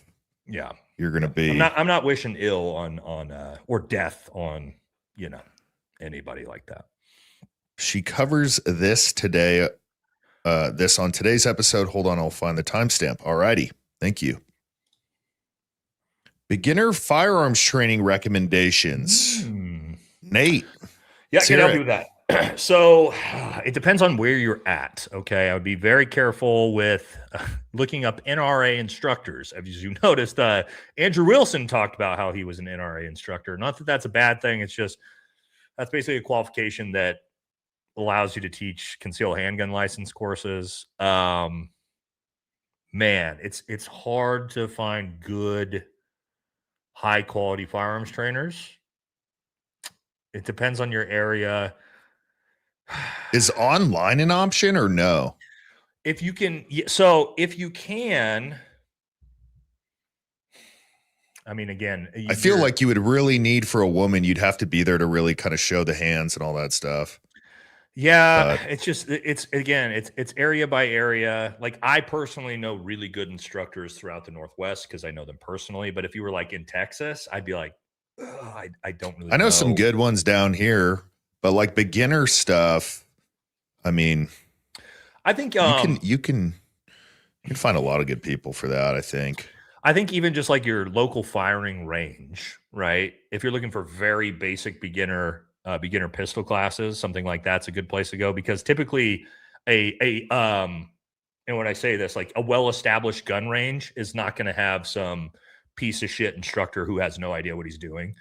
Be careful of like civilian instructors that have their own companies that are doing their own thing. I guess I would say there's some really good ones, but there's also some that are like Andrew Wilson. So base level, I would go with like a gun range. Right. That's the best I can do without knowing where you are or who the instructors are. Right. So that would be. There are a lot of FUDs out there, though. There's a ton in the firearms instructor community. Oh, there's a lot of guys that don't know what they're doing. So you do have to be careful. Yeah. But usually gun ranges have some pretty decent instructors. So. Yeah. All right. It was a tweet from Candace. Definitely way to context. I sent it to you. Yeah. Apparently, let's see. Candace is going to ignore the gag order in the Charlie Kirk case at this point. Okay. And she tweeted that, I don't know when it was. I think it was maybe a while ago, but that'll be interesting. 48 minutes, 34 seconds on today's episode of Candace. Okay, we'll have to check that out. It's not feminism, it's nepotism and opportunity. Talking about Erica? Seems fair. Mm-hmm. Seems fair. I think that's fair. It's a little bit of the DEI angle that you're going with. I've turned so many people on to you, HDC. I love your approach and message. You do a great job. Too. Honest and no BS delivery. Keep it going. Thank you so much. I really appreciate it. Dream team. There we go. I bet you we're definitely the biggest collab on YouTube. Oh yeah. Physically biggest collab. We're not the smartest, that's for sure. But yeah. Yeah, we're no Andrew Wilson. But definitely the biggest. Wasn't Nate the guy who got mad at Candace for interviewing Mitch? I don't have that good of a memory, but I doubt it. Was it? Mad at Candace? No.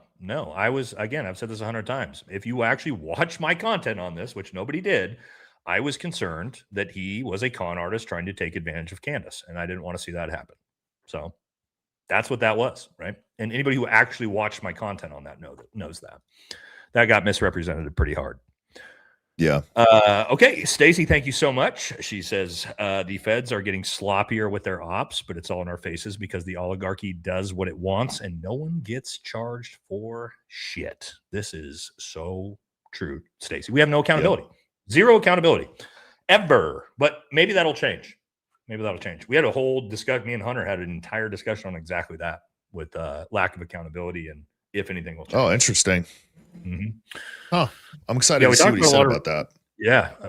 And he's an interesting one because he was in that arena for so long, not as a politician. Right. Like you grow up with your dad as a fucking senator and the president. Like you could imagine that environment that you're in. So interesting. He's probably got a good understanding of what it's like to kind of like get off scotch-free if you're, kind of up there. You know what I mean? He talks about it himself. He literally talks about how he got a pardon he doesn't deserve.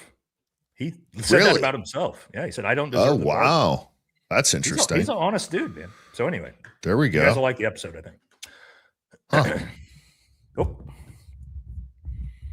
Huh. TPUSA decided to go with Blake Lively PR strategy. Oh, my God, yeah.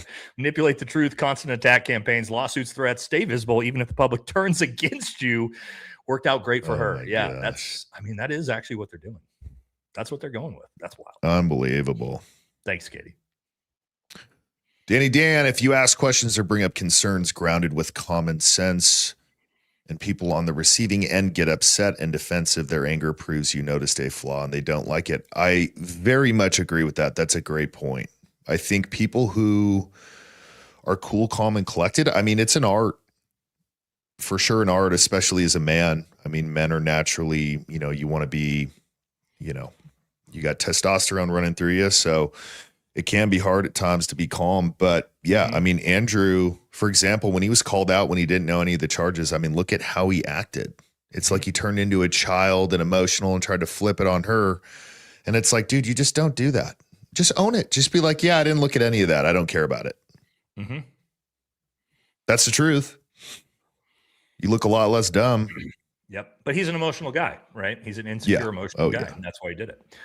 Good day, lads. Please tell me one of you guys has seen the footage of Florida man walking down the street with a flock camera. America bandana. Oh, no, I haven't seen that, but Dude. I know a lot of people are having their way with flocks. People are mad about it. They should be. I'm glad to see it. 100%. You guys are gay. I am from Jesse's channel. Keep up the good work. By the way, I can open a pickle jar. No military experience. Well, dude, thanks for the shout out for being gay. Really appreciate that. And it makes sense you're from Jesse's channel. I like how he put that in there too. I know. That's the type of shit Jesse gets nonstop from his audience. Is that comment right there? They just shit. Well, I was getting mad. I was getting mad for a while because I thought it was all serious, but I guess they just have that kind of relationship. They do. Jesse just gets brutalized by his own audience. But yeah, you'll go over there and you'll just be like, I used to see that too, Dan, where I'd go over there and start watching and I would just be like, why is everybody so fucking mean to Jesse? Yeah. He's like the nicest guy ever, dude. And it's just like, oh, okay, this is the shtick, Yeah. Glad we have the live streams. Thanks, HDC. Absolutely, man. It's really overdue for sure. But I really love doing these. I've been telling you should get into it forever, man. Yeah. Yep. They're trying to silence opinions, freedom of speech being attacked daily. This is definitely happening as well. Ask Nate about his thoughts on Mitch currently. No idea. Covered that dude 9 months ago. Haven't talked about him since. I have no idea what he's got going on. Couldn't tell you. Sorry. Andrew Wilson, fair 40. All right, let me restart. Andrew Wilson, fair 40, fat and fugly. Wow. That's quite a resume. Oh boy. Okay. The public humiliation continues. Oh, Mitch McConnell? boy. Oh, people are Mitch McConnell. I thought you meant Mitch Snow. Mitch McConnell? I don't know. I think he's dead, to be honest. I don't know where that dude is. Pretty sure he's dead, if that's who you guys meant. I hope you paved over the hog shortly after your test. Much love from Australia. Brother, no, we did not pave over the hog after the test. We donated it. Okay. But yeah. I should have done that on one of my tests. That would have been so funny. Brought out Be like, all right, guys, here is the paving portion of the ballistics. Got to make sure you pave over the ballistics afterwards. Dude, that would have been so good. Yeah. Oh, man. I'm an owner, operator, truck driver, and diesel prices are strangling my business. I believe you, homie. I believe you. Absolutely. Well, that's another thing people don't think about is the cost to bring food into cities. Like that's going to drive grocery prices up like crazy. And that's why they're so high. Yep. Daniel Sub Barrett and Mr. Cowboy just shot Remington 30-06 and it broke apart in midair, and then the wind from the belt blew off the door before hitting it. That happens. It happens. Makes sense. It happens. Yeah, it happens. I think my neighbor did that last week. It happens. This is just one of those things in ballistics. Oh my God. You have to be ready for. Unreal. Did you all see Jimmy Dore today, day of a CK shooting drones? Oh, somebody mentioned this earlier. I haven't watched this yet. Company made by you know who, with a you know what attached, not only at UVU but also Candace and Barron's home. So I've not seen that. Yeah, okay, I gotta watch. There was a now. gun attached. I mean, yeah, you can absolutely attach stuff like that, dude. ISIS was dropping artillery rounds off of drones back in 2018 on us and shit. So you can only imagine how far drone technology has come in 7-8 years since then. So I'm gonna have to look into that. Wow. Yeah. I'm finally relieved that a sector of realist finally emerged with you guys. The Brandon tantrums, crybaby Crowders need to fizzle out. Yeah, man. I mean, dude, it's just hard. It's hard to watch those guys and just think that they're actually being genuine. It's like, Brandon Tatum is like posting his Ferrari on his Instagram, and it's like, bro, that's not what we do. That's not what we do, brother. I've got a 2016 Toyota Tundra. That's my truck. I'm just like, maybe I don't. We have I don't the same. know. We have the same philosophy on money. Materialistic guys, no. Right? I'm not. I just care about my family and how well my family's doing. Yes, I spoil my daughter specifically way more than I should, but sure, and my wife, but you know what I mean? Like a Ferrari, and you're posting it on Instagram, and like you're never gonna see some shit like that from either of us. You know what I mean? So I talked to a billionaire, and he gave me some of the best advice. He said, as long as your basic needs are met, to where you can go and buy groceries and you're not, thinking about, oh man, like how much is left in my account. As long as your basic needs are met and you have a nest egg, there is not going to be an incremental amount of happiness you're going to get from more money. So the Ferrari or the boat or whatever else, you're not going to get more happiness from it. So for me, like the Tatums and the Crowders, it's like, guys, you guys have a bunch of money. Just be real. Be real. Yeah. Shut your show down. Like, that's it. Yeah, there's I don't know the exact amount. It's changed, but there's an actual dollar amount in America. It used to be like $108,000 a year. Now it's like triple that, where you get zero incremental increase in happiness beyond that dollar amount. Zero, none. You know what I mean? And it's not that like high. What you make a year. Right. It's something maybe around, it used to be like 10 years ago around like 108,000. Obviously that's, let's say $300,000 a year. And then basically after that, there's zero incremental happiness you could possibly get from anything beyond that. You can get more materialistic shit, but it's not actually going to bring you any more happiness, to your point. You know what I mean? So, more problems. Yeah, you definitely get that for sure. Iran's threats on Trump family are Philadelphia. Well, I see what you're saying there. False flags. Got it. Tracking. Good code wording. I like the code wording in the super chats. Has anyone heard from CU in Valhalla boy? No, dude, he's been quiet. I think he drank a bunch of beer with the U.S. hockey team and then just kind of crashed out after that. I think he got told. I think he got told by Trump, no fucking more problems, because he had like 10 in a row there for a while. Yeah. So I think they put him in hiding. How do you respond to that? Okay, sir. Same with you. Thank you. Yeah. Great show, guys. Thank you so much. Appreciate it. We did this one already. Oh, weird. Thank you. Oh, it's just another one. AK is co-owner of Charlie Kirk Media Company show. AK, who's that? I don't know. Chat, Adam. I don't know. Feel like I should know. How do the U.S. people feel about Trump using taxpayer money to fund a certain country to exterminate the Iran? How do I put this very bluntly? We fucking hate it. Yes, we do. Yep. For too many reasons to go into. Yep. You guys should have Owen Benjamin on and hang out and chat with you guys. I think it would be a banger chat. Quite a few people have messaged me about Owen. Let's do it. I've seen him stuff here and there. I know who he is. I don't know him personally. I did like the fact that he posted a picture of himself with a 30-06 in his pants because he's like 6'8", and it was the funniest picture I've ever seen. But yeah, we could reach out to him. I don't know. I don't know if you know him personally at all. I don't know him personally though. I don't. I just saw his debate with Andrew, and Andrew really screwed him around. Yeah. I don't think he knew who. I think if he did that debate back now, knowing who Andrew is, it would be completely different. Yeah. Andrew thinks bullets disintegrate in air because he used to miss the target so much. His dad told him that to protect his fragile widow feelings. That's actually a good one. That's a good one. Yeah. It's not that he missed the target. It's that the bullet evaporated. Yeah. North Korea dog walking Trump was 100% on my bingo card. It just took some time. Yeah, I haven't gotten to this story yet. I've seen it, right? Kim Jong-un is back dragging Trump. So I got to look into this one. What up, Nate Dan? Trump was always Mr. Globaloney. Just look into the origins of Resorts International that Trump bought into the 80s. Interesting. Okay. Andrew IQ is so low, it needs to boost to reach room temperature.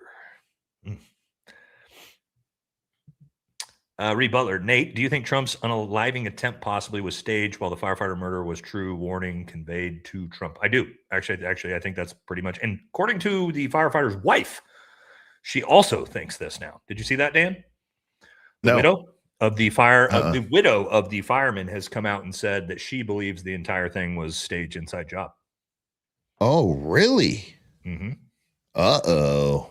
Mm-hmm. Yep.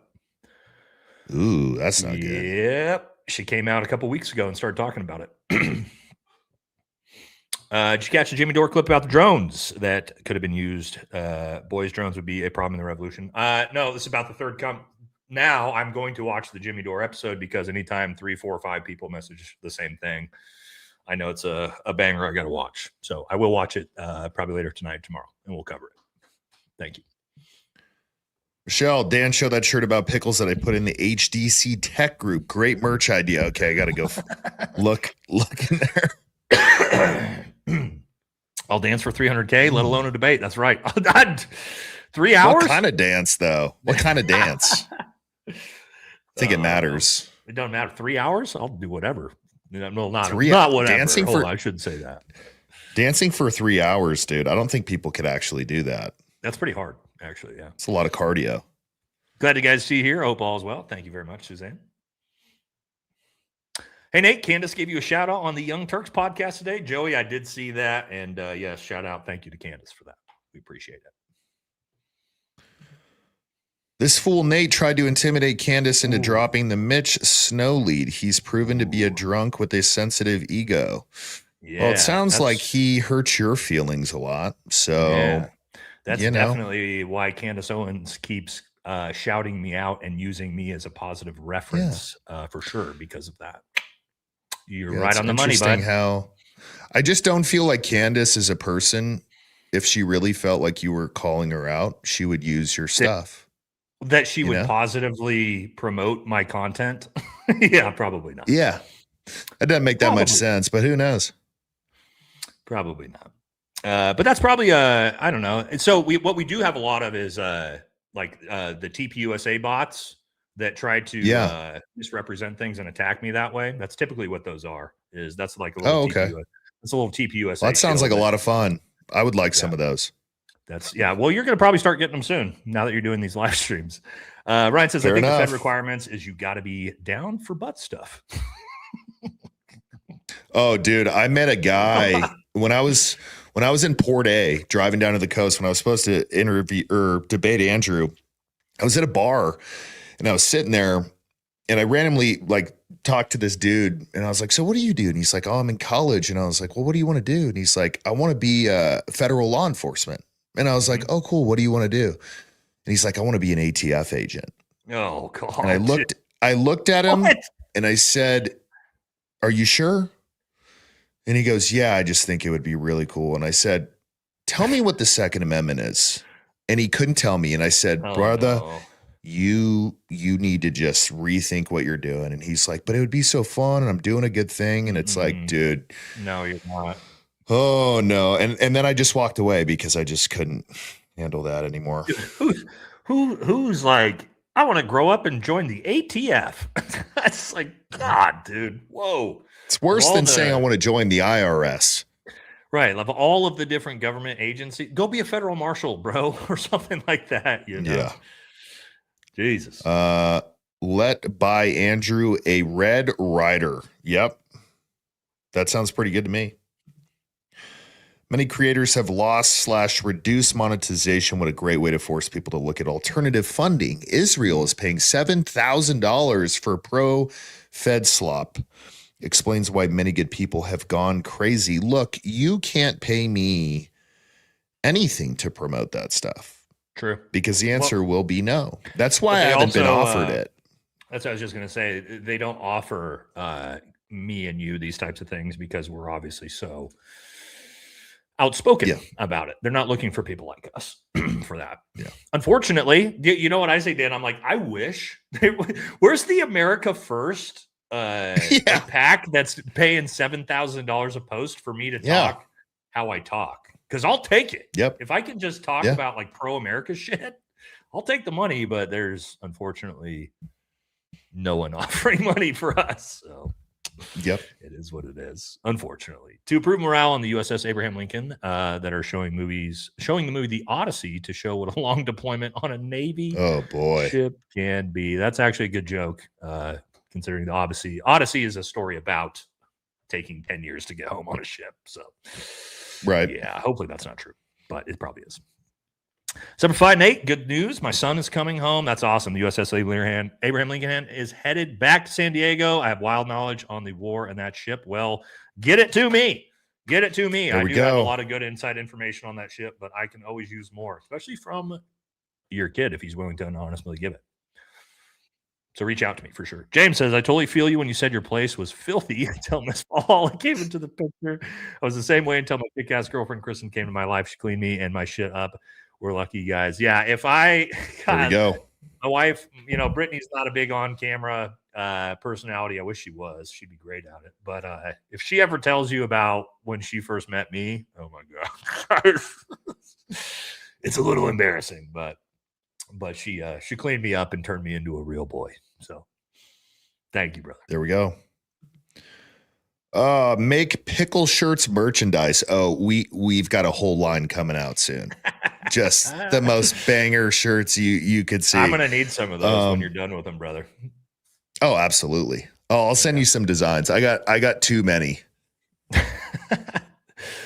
Have you seen the video that Liberty Lockdown did on Tim Pool and Nick Fuentes? He exposed Tim Pool on some lies. No, but me and Dan both bashed on Tim the last 2 days too.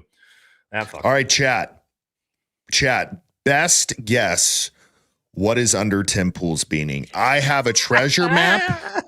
A treasure map for sure. It's got to be like, or the door to Narnia. One of those two. Oh, I don't know. I don't know. Yeah, I was gonna. Those were funnier than anything I could have come up with, so I'm not gonna say anything. Have you seen any of Odie Benjamin's clips? He's a guy that gave Pickles his name. He's ahead of the curve. Well, I have. We just talked about it. Yeah. He seems like a good dude, man. He's a funny dude. He was on Tucker, I think, recently too, wasn't he? Pretty sure I saw him on Tucker recently. What are y'all's opinions on how Brandon Tatum is acting towards Candace?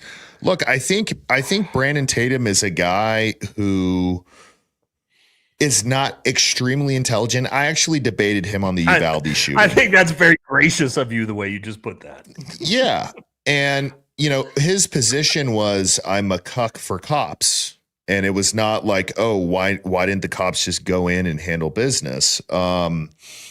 And that was kind of like the first, sign of well, what do you actually believe in, true Christian principles? Forget the tactics.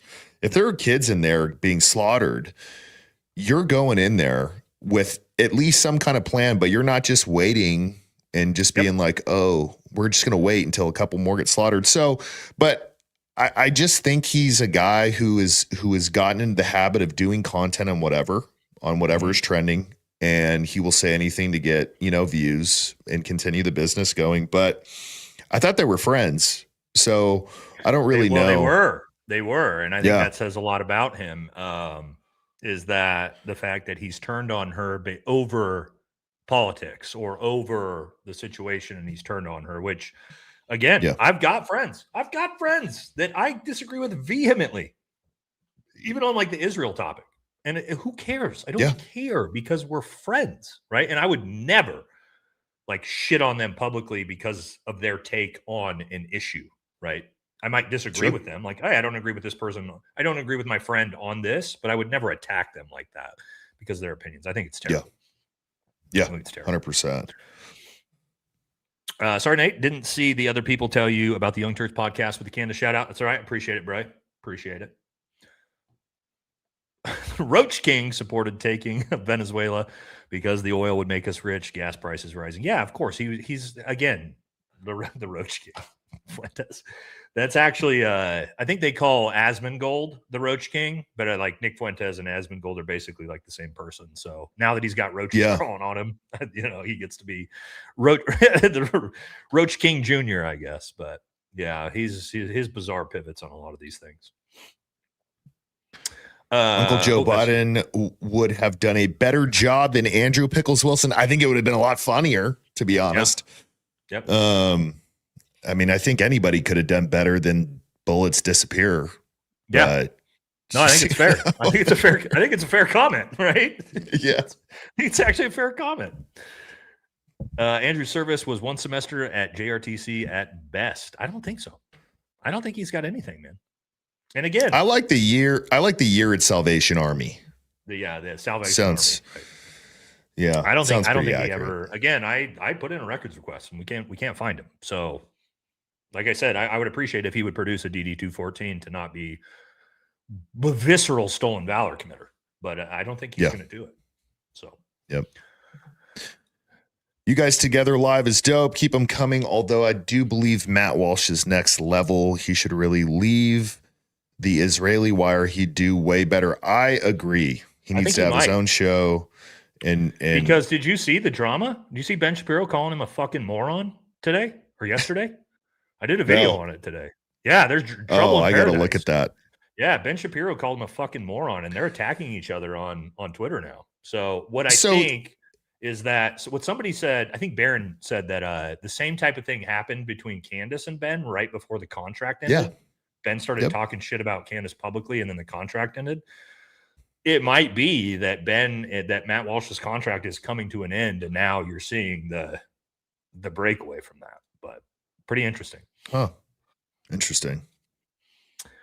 The look on Anna's face when Candace said she's Shabbating, she's Shaloming.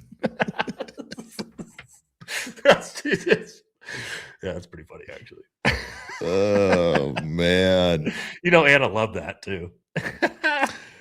Thanks, Craig. Welcome. Seen his clip yesterday saying he got injured in response to it. Cool. Produce your DD-214 proving that, bud. Yeah. I don't need you to come out and say another excuse for why you had something happen. I need you to produce your GD 214 to show me that it happened, which you notice how he didn't do. Yeah, he's not going to. No. Yeah, you can say whatever the fuck you want, right? I could have a rucksack full of 50 grenades right here in my backpack. That doesn't mean I have them. So, yeah. Candace made $1,700 a minute. Yeah. That's crazy. Well, fuck. I mean, good for her. That's people are talking shit about that. Good for her. Good for her. I'm fine with it. Yep.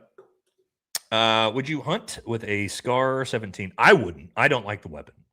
We had them on the teams, and I didn't use them. A lot of my teammates did, but no, I don't like the rifle. So I wouldn't. You could, but you'd still want to use a bigger caliber. I usually see that's a 7.62 round typically. So blessed by Most High. Thank you very much. Appreciate it. Sorry, I lost my place. Great show. Thank you. This year, yeah. Private Pickles said he got hurt in basic training. Oh, so he didn't even make it through basic. Oh, you notice how his story, he said he was in the Army for a year, Dan. Basic training is only 4 months. So how did he what did he get injured by? Like opening his bag? Come on, dude. He said he never served, but was in the Army for around a year. So if he got hurt in basic and had to leave, how was he in the Army for a year? See, this is what happens with stolen valor, guys. Once you start lying, and the thing is all of us who are in the military know everything about the military. You can't lie about these things because then we immediately see this and go, "Oh, you got hurt in basic, but you somehow were still in for another year? Oh, that's interesting." Yeah, you're a fucking liar, dude. Prove it. Yeah, it's an Army sniper, dude. Come on. Prove it, dude. Just show us your DD 214, guy. You have it, right? But he won't. Maybe he will. I don't know. Yeah, show us your chair in the corner of your bedroom, please. So all he said he has bone spurs. Thank you, guys. I'm a 13-year Navy vet. No way would someone like Pickles' wife train us in anything. Come on, dude. You got to have an open mind. Her saying she trains military personnel in firearms training was just like, dude. Oh my God. Yeah. That's who we're contracting things out to is Andrew Wilson's wife, dude. Dude, if she came in to some kind of firearms training, I would have been like, is this a joke? Yeah, no, the fuck out. When does the actual trainer come in? Rachel defending the RTARD comment is wild. That's what sloppy seconds mentally looks like. Yeah, her being like, yeah, I am retarded. Like, oh, okay, dude, that's so bad.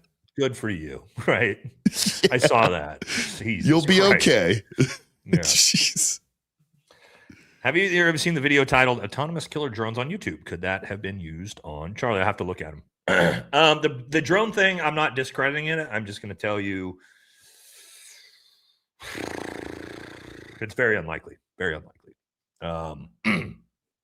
to have like some type of rifle connected to a drone. I'm not saying it's not out there because drone technology is crazy, but you'd also people would have noticed something like that, right? A drone in the air, fucking around, potentially lacing off a shot. But again, I don't know. I've kept that possibility open to anything. I'll have to take a look. Thank you. Dan, do you have an address that people can send you things? I'm an illustrator and I drew you something. Nate, working on yours now. Love you both. Yeah, send me a DM on Instagram if you have it, or X, and just let me know that you're custom high on YouTube, and I'll shoot you the address over. Thank you very much. That's awesome of you. Yeah, me too. Thanks. Mikey McCoy is really quiet. Yep. Yeah. There you go. Thoughts on how Brandon Tatum is acting towards Candace? Maybe this was a double. I think Brandon needs to just get off the internet. Mm-hmm. And just enjoy his Ferrari. Enjoy his Ferrari, dude. Yeah. Come on, bro. Yep. What a cute cat. Well, it's not my cat, but I do have a couple of cats that run around my property that don't like me. That's her right there. But Nate's got a cute cat. Couple of them. Munchkin's not the only one, but yeah. Oh, wow. Munchkin is better prepped than Moses the chat. Yeah, with her NVGs, her tactical harnesses and NVGs. Yeah, she's the Tacticat. She's ready. Oh, Russians aren't Westerners or Europeans. Okay, alrighty. Fair. I'm loving you two collabing. You guys are so funny together. Loving this. Thank you very much. Yeah, we're having a blast. Thank you. It's an interesting name. Yeah. Love you guys since day one. What y'all think about the Leia files on the TPUSA stuff? P.S. I love Anna. Leia do you know what that is? I love Anna too, but I don't know what the Huh. files are. I'm gonna have to look that up. Not tracking. Jimmy Doors recently explains how a CIA plane with drone capabilities was caught on radar, dropping from 40,000 feet to 200 feet, flying past the Utah event. This is about the 6th comment we've got on this one. Yes, I will watch the episode and give you guys my take on it, but I haven't watched it yet. Talk to everyone. We are more same than different. True. Yeah, I agree with that. Alrighty. Gem of... I'm not going to try to say that. Thank you so much. Creepiness aside, Hunter is funny as fuck. He's not as creepy as you think he is. I promise you. Just watch the episode. You know what I mean? Let somebody talk for themselves rather than Fox News talking for them. People can change a lot when they get sober, for sure. Mm-hmm. We talk a lot about that, actually. Hey, Dan and Nate, great laughs tonight. I would love to see y'all and Jesse do a live stream with Alex Jones and talk about everything before he debates Tim Pool, if it even happens. Thanks, guys. Oh, that would be the best live ever. That would be so fun. I talked to Alex. Next time I come to see you guys, I'm gonna come in and do his show live with him. So hopefully, I'm gonna do that in September. I'm gonna come out and see Dan and Jesse and do Alex's show and everything. Planning on it. I don't got a date set yet, but hopefully soon. Let's do it. Minefield hit me up on Hinge. What? Isn't Hinge a dating app? I don't know anything about it is. Money Shot Marshall. That's one of my friends from here, all the way back in the day with me and JD DeLay. There's no saving Private Pickles after the debate. No, there's not. Thank you, Marshall. Bobby, what's up, brother? Says rigid ideology destroys us all. Never forget the united we stand, divided we fall. We are failing, folks. Time to unite. The government is not your friend.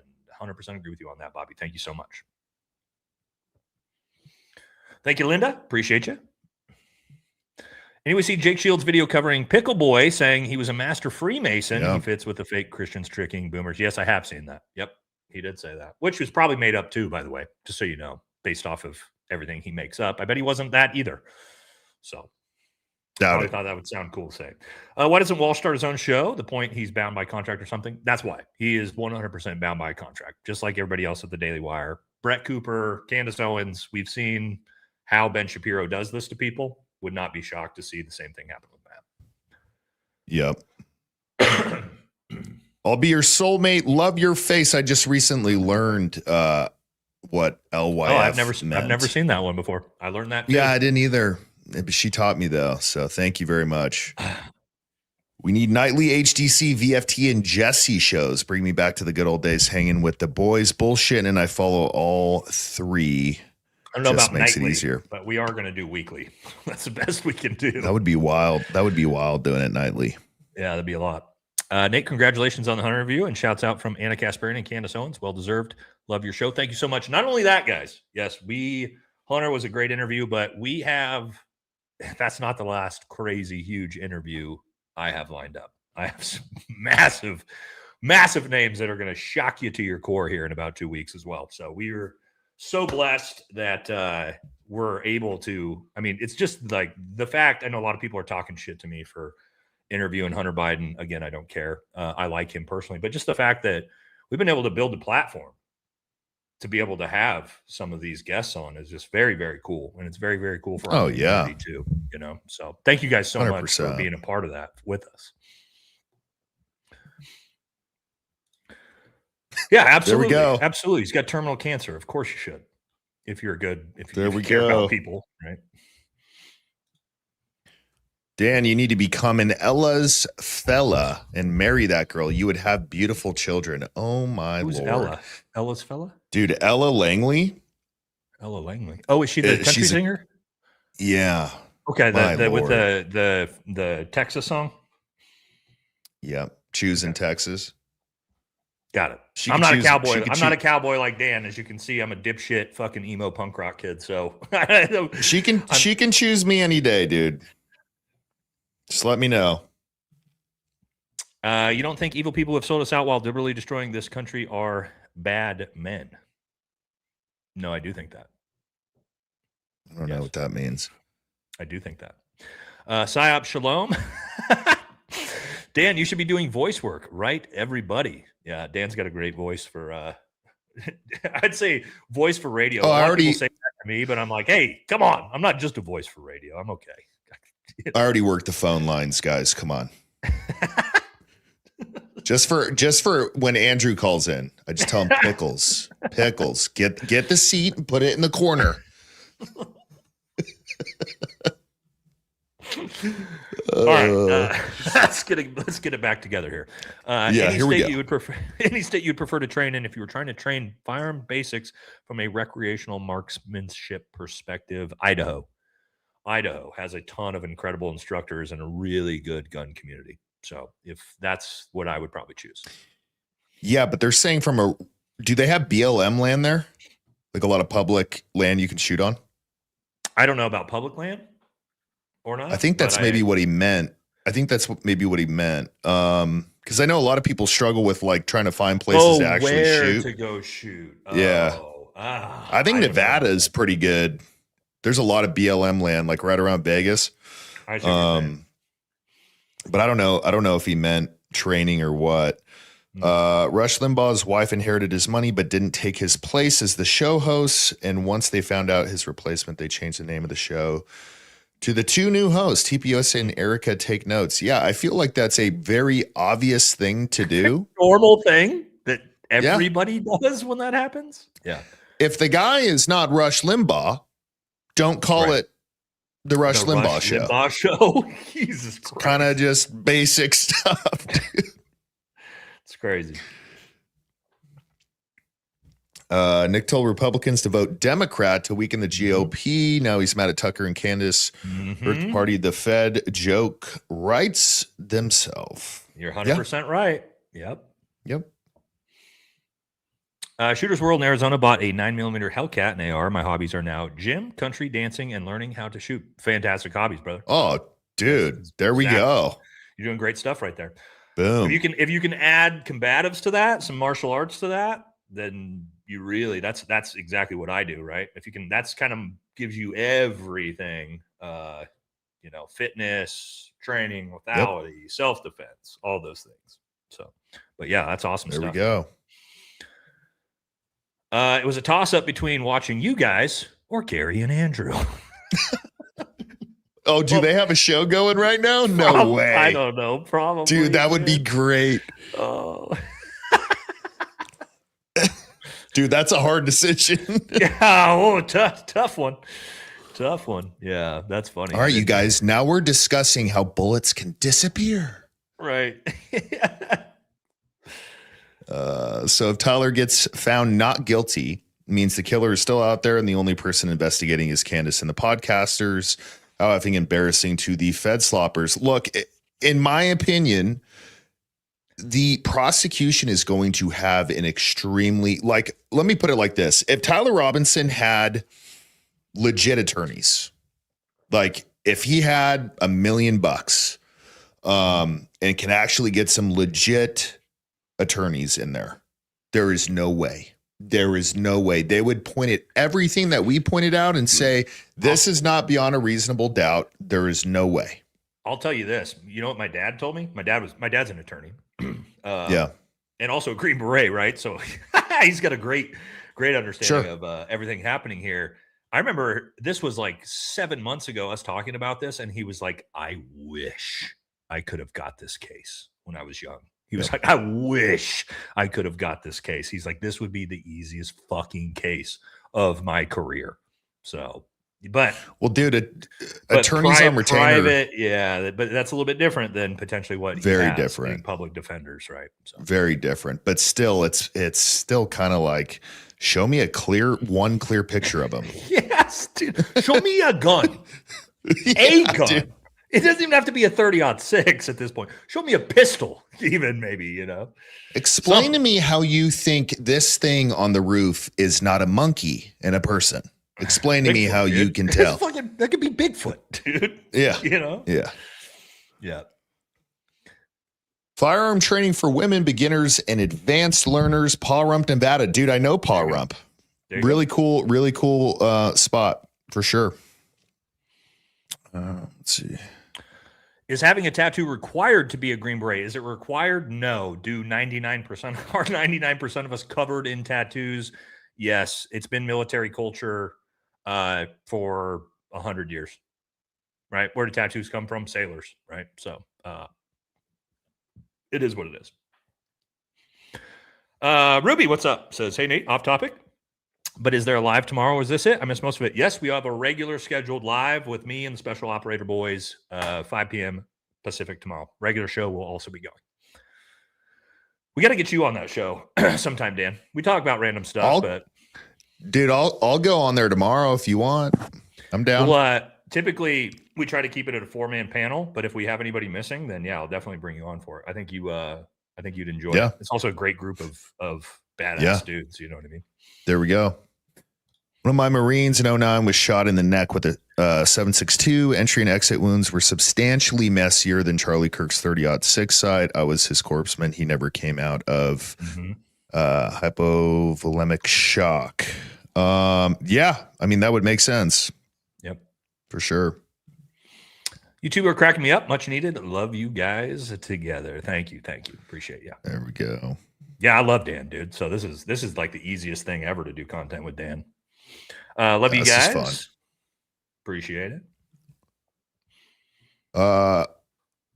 Angela Kelly, thank you very much. Appreciate it. How can I send you a screenshot I got from TP, probably TPUSA, X, Instagram?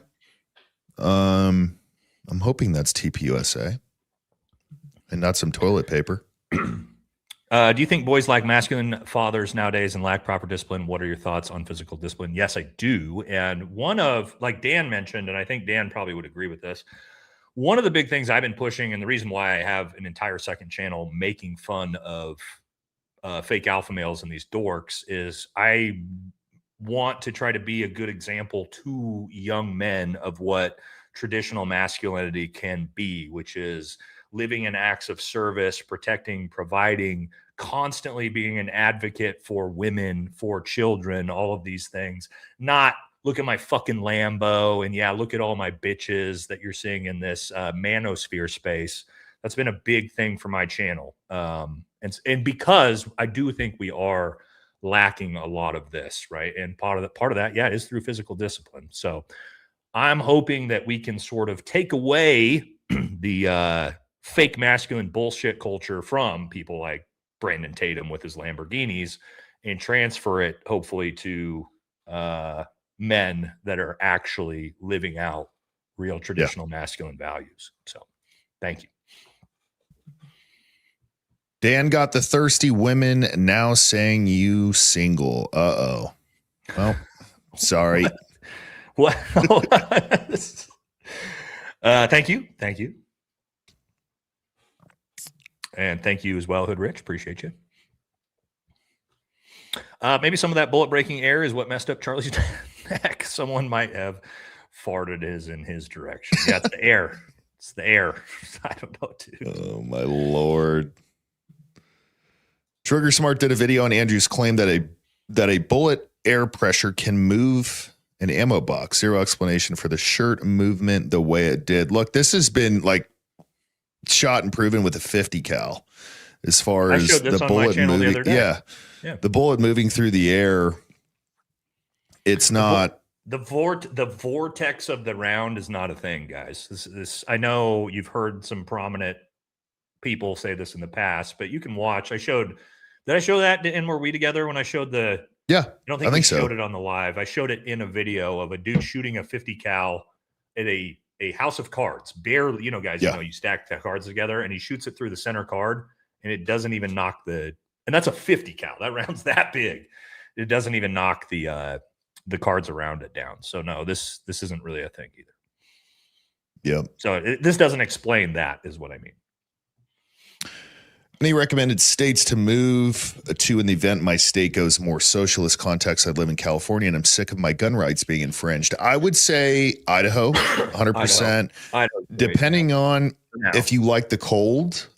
If I had to move somewhere other than Texas, I would go to Montana, but I would go to the southern point so it's not as cold. Montana's awesome, man. Yeah, really just beautiful. And I am, funny enough, not a fan of the heat whatsoever or humidity. So, Oregon's nice, but you're not getting away from the leftist policies. At the local level, it's not great, man. I'm not a fan of the leftist policies at the local level at all, because at least not the crazy ones that we have here in Oregon, California. Dan, what's the most you bench? You could easily do 400 on 5'6", 100 kilograms. Best I did was 375 for 3 reps. Wow, that's awesome. Dude. That's a shit ton. That's way more than I can do. So I did 315 for 13 reps the other day. So I don't know. Jesus Christ. I don't know what that equates to, but God damn, I think probably mid 400s, but I don't do like 1 rep maxes. That's how you tear a pec. Yeah, me neither. No, not anymore. Too old for that. Yeah. I don't go above 225 anymore. I did 19 reps of 225 the other day. But there we go. That's as far as I'm going. I have 2 completely reconstructed shoulders though. Yeah. Anchors, rods, all that. So, but I'm like that. I'm not on bench for me. I don't like to go any higher than that. You don't really need to. No, 315 I think is probably about the cap you need to go. Yep. That was my super chat when I said JD and JC. Oh, Jimmy Dore and John Cullen. Okay. I thought you meant JD Delay. Got it. They talked about the gun and drone and how it went to random bullet found then on the building roof. Yeah, I'm going to watch it. Guys, I'm going to watch it. Obviously, this is the 10th comment we got for it. So we 100% am going to be checking this one out. Just reminders, man. Nate, thanks for standing up for the manliness and caring for the animals are not contradictions. It's attractive right-wing nut jobs and their cat lady tropes. Dan, brevity is the source with your videos are short and to the point. Love them. Well, thank you very much. I agree with caring for animals. I'm a big, I would call myself at this point like a humanitarian with animals. I am too. Dude. Humanitarian. My chat knows that. I'm over the top of that. I like to hunt, but I will not hunt something unless I am legit eating it. Yep, that's how I am too. So, I'm a huge anti-big game, or excuse me. Yep. I do not, and I've been this way forever, agree with killing predator animals, right? When people go kill big cats and shit like that in Africa, if you're not going to eat it, then that's the way I was raised. If you're not going to eat it, then you don't need to kill it.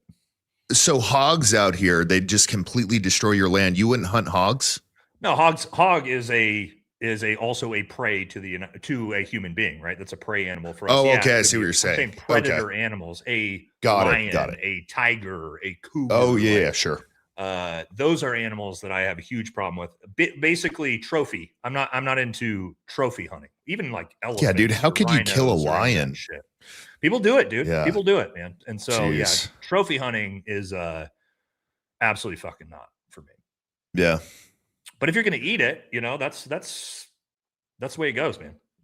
Like I'm fine with that. If you're gonna kill deer, elk, moose, and you're gonna eat it, then that's the way the world works. So. Do you guys ever get into Warhammer? Do you consider yourselves Stardies or go around saying, brother? No, I never got into Warhammer. I did have some friends, teammates, actually, Green Berets that were really into it. So I learned a little bit of it through them, but not my thing, brother. Nope. Is that a video game? It's not. So I think there are video games of it, but it's like, kind of like not like Dungeons and Dragons, but sort of like that with like the figurines, but it's like space themed. Again, sorry chat if I boloed that, but I only know. I've never heard of it. It's Henry Cavill it's like his favorite thing. So there you go. There's some badass dudes that are into it, but yeah, There we go. not my thing. Thank you. They hid all of the medium jackets. Gosh, female size medium, by the way. That's important context. My goodness. Not men's size male. My sassy white lab says hi to Sarge and Tactical Munchin. Greeting from Romania. Oh, let me get Sarge really quick. Hell yeah. Sarge. We don't got Munchkin in here right now, unfortunately. Sarge, come here. Come here. Come here. Let's show you, dude. It's his birthday and it's his birthday in 4 days. Thanks. Oh buddy. my gosh. How old is he? He looks kind of pretty young. He's turning 5, but he's still 5. Okay. Out. Go. Yeah, he's turning 5. That's a He's the good-looking best. Black lab. Oh yeah. Do your thing, since everybody online is saying they're concerned for Tyler, that maybe it would keep him safe because they know everybody's on to them. I hope he makes it to trial. I'll tell you that. Yeah. Yep. We'll see. Arm wrestle, who wins, Mr. Viking or Mr. Buckle Bunny Slaya? Well, are we talking about between me and Dan? Dan would beat me in arm wrestling. Dan's bigger and I'm big, but Dan is bigger and stronger than I am. So that's for sure. Every ATF agent would be charged with treason. Yep.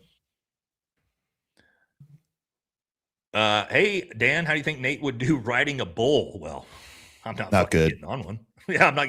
He's I'm too not big. I grew up in a rural community in cowboy town, and a couple of my friends growing up were actual rodeo bull riders. And one of my friends, I think he was done by 23 years old, and he was so fucked up, dude. He had broken like 50. I would say like 35 different bones. His whole face had been reconstructed, and he was done. I'm Well, sure you're that's too probably tall. normal, Dan, right? Like those I mean, dudes if last like a couple years.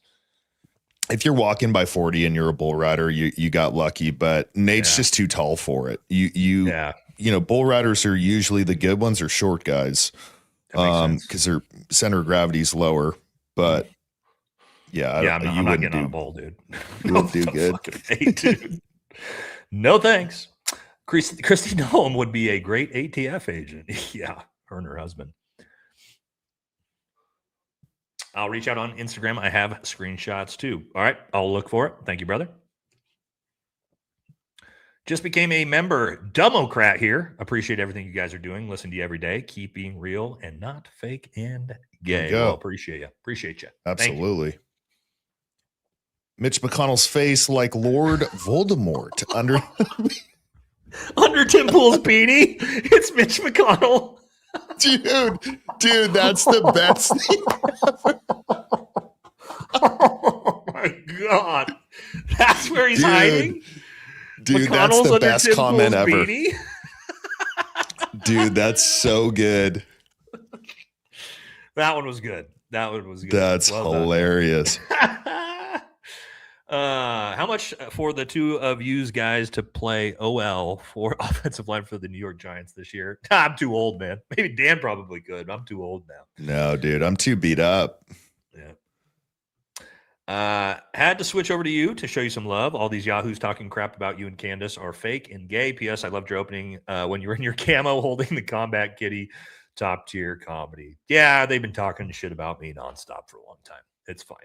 I don't even have X, guys. I don't like, that's the crazy thing, Dan. Like, I think a lot of these people that talk shit about me don't realize that, like, I don't even have X to see what you guys are saying. You know what I mean? So yeah, I don't even realize it's happening. So it's not a big deal to me. Not like I care anyway. Thank you. Appreciate you. Tim took off his beanie on Matan Evans show. I used it in my video, actually, the picture of that. Tatum Pool, Allen, Benny Johnson, Little Gary, funded by the Esther Project and Clock Tower X Massive Tiny Hat Propaganda Campaign, registered by FAR. Interesting. I don't know. I haven't dug into it. Thank you. Appreciate you. Marshall says, even Joe Biden can open a jar of pickles. Yeah, I probably could. Probably. I wonder how many pest control companies want to advertise on Nick's channel. A lot. Oh my Dude, that would be a good one for him. That would make be a lot good of one money for off of him. that. If he had a good sense of humor, what was the one Arkin or whatever it was? You remember back in the day? The really I forget what it's called. Chad will know. The pest control company. That would I don't be a know. good one. Yeah, if he had a good sense of humor. Grand T 2025. Thanks. Welcome.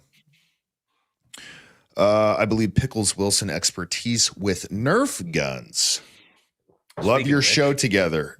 Yeah, going. dude. Nerf Nerf I'm gonna pull guns. up. keep going. I'm gonna pull up a picture that you sent me. Nerf guns don't even like break apart in the air. All right. Dan sent me this. I used it in my video. Pull that up. This With the burgers and the little there he is, boys. the little propeller hat. There he is. Oh man. That was so funny. That's credit to Dan for that one. Okay. Oh, that's too much, dude. We need Joel on with Julian Dory. He is cool I do as like fuck. Julian Dory. Yep. I do like him. Yep. I haven't talked to him. Don't know him personally at all yet. Maybe someday. Lucy Boys Live. Thank you. First time I went shooting, it was a joke to tell the girls to hold the shotgun away from your shoulder. Don't. Yeah. There's a montage. Oh boy. You seen the montage Who of did that? No. There's a montage on YouTube of girls doing that, holding shotguns out like this and shooting it and taking it in the face. Yeah, don't do People that. are telling him to do that? Yeah, because they're dicks. Don't do that to people, please. Oh, dude. It's a broken nose. Yeah, don't do that. I just found your show and loving it. Thank you, colloquial sniper. Dude, yes. I heard Crutter say that he did not know Candace. He said this on one of his shows just before the debate. What am I missing? They toured together. Dude, who knows what Crowder's even doing anymore? I mean, I don't know. He dressed up as a woman. It's a weird dude. Really weird. Really weird. He's a weird dude. After I watch him berate his pregnant wife, ever since then, I've been like, nah, dude's a piece of shit. Sorry. Hey, Dan, under Tim Drool's hat is a tiny sea head. Love the collaboration between you two. You know what that is? Well, thank you. Not as good as Mitch McConnell's Voldemort head, though. But thanks, Joey. Money for Benny Johnson's toupee and Wes Watson's Vaseline. Dude, it's so funny. I'm sure so, Wes needs it right now, dude. Dude, people were calling me like Wes Watson Jr. when I was calling out Andrew on Twitter. And it's like, dude, I am nothing like Wes Watson, bro. I actually have a good head on my shoulders and I'm not a reactive little man. No, not at all. I know you're not. Dude, on American Thor, I've got 7 videos shitting on Wes Watson. Guys. So it's not like we're saying we like Wes Watson. It's just funny. Not at all. That a dude that's such a douche somehow still punked Andrew Wilson out like Wes Watson. I You know. what I mean? When even Wes Watson is punking you, oh, that's brutal. VFT post 63 minutes, 30 plus million, X'd by U.S. sanctions, wars, coups. Sorry, no, every president was bad, some more than others. Yeah, except for JFK. I don't think that about JFK. JFK and George Washington. Yeah. Those are the 2 goats, in my opinion. But yeah. Yep. Dan, do you like dancing when you're out? You know, I used to go to dance halls Like all line dancing? the time. Do you do line dancing? No, cowboys don't line dance. Okay, my bad. It's a woman's sport. Got it. Again, I'm not there from you go. South Boys, so I don't know anything about this stuff. If we went, I would probably tell you to go do it just to mess with you, and then I'd just Oh, thanks, dude. be like, "Come on back." Thanks for that. But yeah, I used to go all the time. I love to dance, but not anymore. It's just not worth the hassle. Also, lads, I forgot to mention that I've started forcing valor on Coach Collins. I love to hear it. Cheers from Australia legends. I love force valor. JD Delay's the big brute that takes all that. But yeah, I got to start doing it to the homies, dude. I can't wait to hear what you do for me, dude. Oh yeah. Well, it has to be subtle and it has to be in ways when people aren't ready for it. Like the audience isn't ready because they're like, wait, what did he say? Oh, I didn't know that about Dan. And then you just keep moving. Like, you know what I mean? You don't like do a big spiel about it. You just like do it in passing to where people are like, wait a second, I didn't know he served. And then they think that, and then you're like, now you got them, you know. How How about a drone with a Crow's weapon system? A Crow's weapon system is beefy. Crow's system, Dan, and for the audience, is the automated system we put on top of our up armored vehicles that we can control, like the 50 cal machine gun from a remote control from inside the truck. So I don't actually have to be outside the truck. High level. I don't know if you could put it on a drone. Be pretty complicated. Maybe doable, but not something I know about. So, but yeah, for our trucks, we use them. They're badass for that. Six's mom, what's up? Says, once you're dead, it's not an opinion anymore. Think about TPUSA. Aloha from Kauai. Well, thank you. Thank you. Good to see you, Six's mom. Seth says, if you were serving in the military during this time and had little less than a year left, would you get out or drop a package to go spec war? Currently active Navy and torn about putting in a SWCC package. That's completely up to you. The decision of getting out of the military or going Navy special warfare are like the two most polar opposite life decisions you could ever make. So I can't give you advice on which one to do. I will say, if you want to continue in the military, going special operations is a fantastic choice. The grass is most certainly greener. But if you want to get out, brother. You got to make that decision for yourself, right? So sorry, I wish I had better ones, but those are two different life paths. They wanted Charlie Kirk killing to cover up Big E files. Who knows? I don't know. What's interesting, if he gets charged with a death penalty being possible, he doesn't need money to get a great attorney or law firm A-list exist. I mean, he's got what he's got attorney-wise, right? Yeah, I mean, no private attorney is going to go and help him. No, I don't think so at this point. Gary's got no testes, and Pickles Wilson are a cope stream. Again, they're streaming together? Wow. Dear Pickle Boy, you asked for this, you begged for this, you paid for this. Don't like the heat. Get out of our kitchen. Yeah. No way. They're streaming? Yeah, together, I guess. That's what everybody keeps saying. No way. Of course, though, right? He runs over to the Green Beret who likes to pretend that, bullets can disintegrate into real air to try to use his resume to make Andrew feel better about saying some stupid shit that everybody knows isn't true. So, dude, shocker. They are streaming. No way. Shocker. Nobody takes these dudes serious, right? Nobody's taking that dude serious. Right? Everybody knows he's a giant fucking funny. So it is what it is. I don't care anymore, right? Fuck that guy. I've got no problem with it. He decided to talk shit about me for 7 straight months, so I got no problem just calling him a tiny little baby bitch, dude. He's fucking one of the tiniest men out there. I'm pretty sure he had to have a height waiver to become a Green Beret, so fucking whatever. Get fucked, dude. All right, there you go. Oh, have it. Call me morbid, but I feel like no matter how terrible the evidence is, a lot of judges are corrupt to the bone. Keep up the great works. Havoc out. Thank you, brother. Thank you. What was this one, man?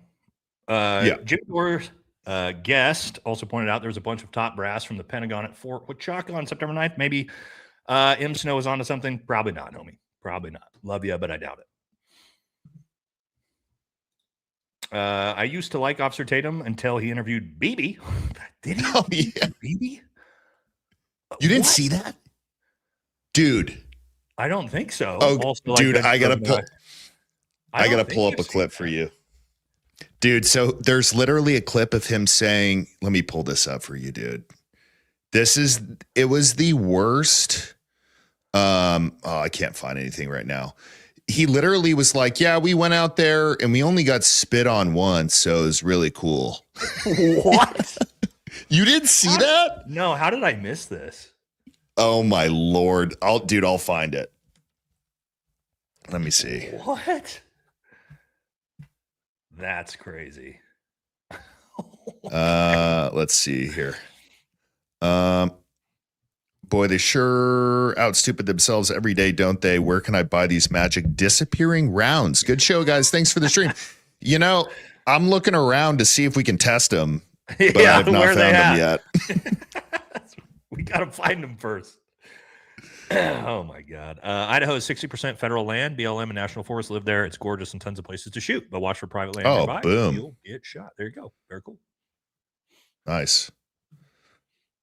I've always wanted to hunt deer or elk. Still need a bolt action rifle torn between a Barrett Emerald chambered in 308 or a Sig Cross. It's fun to hunt.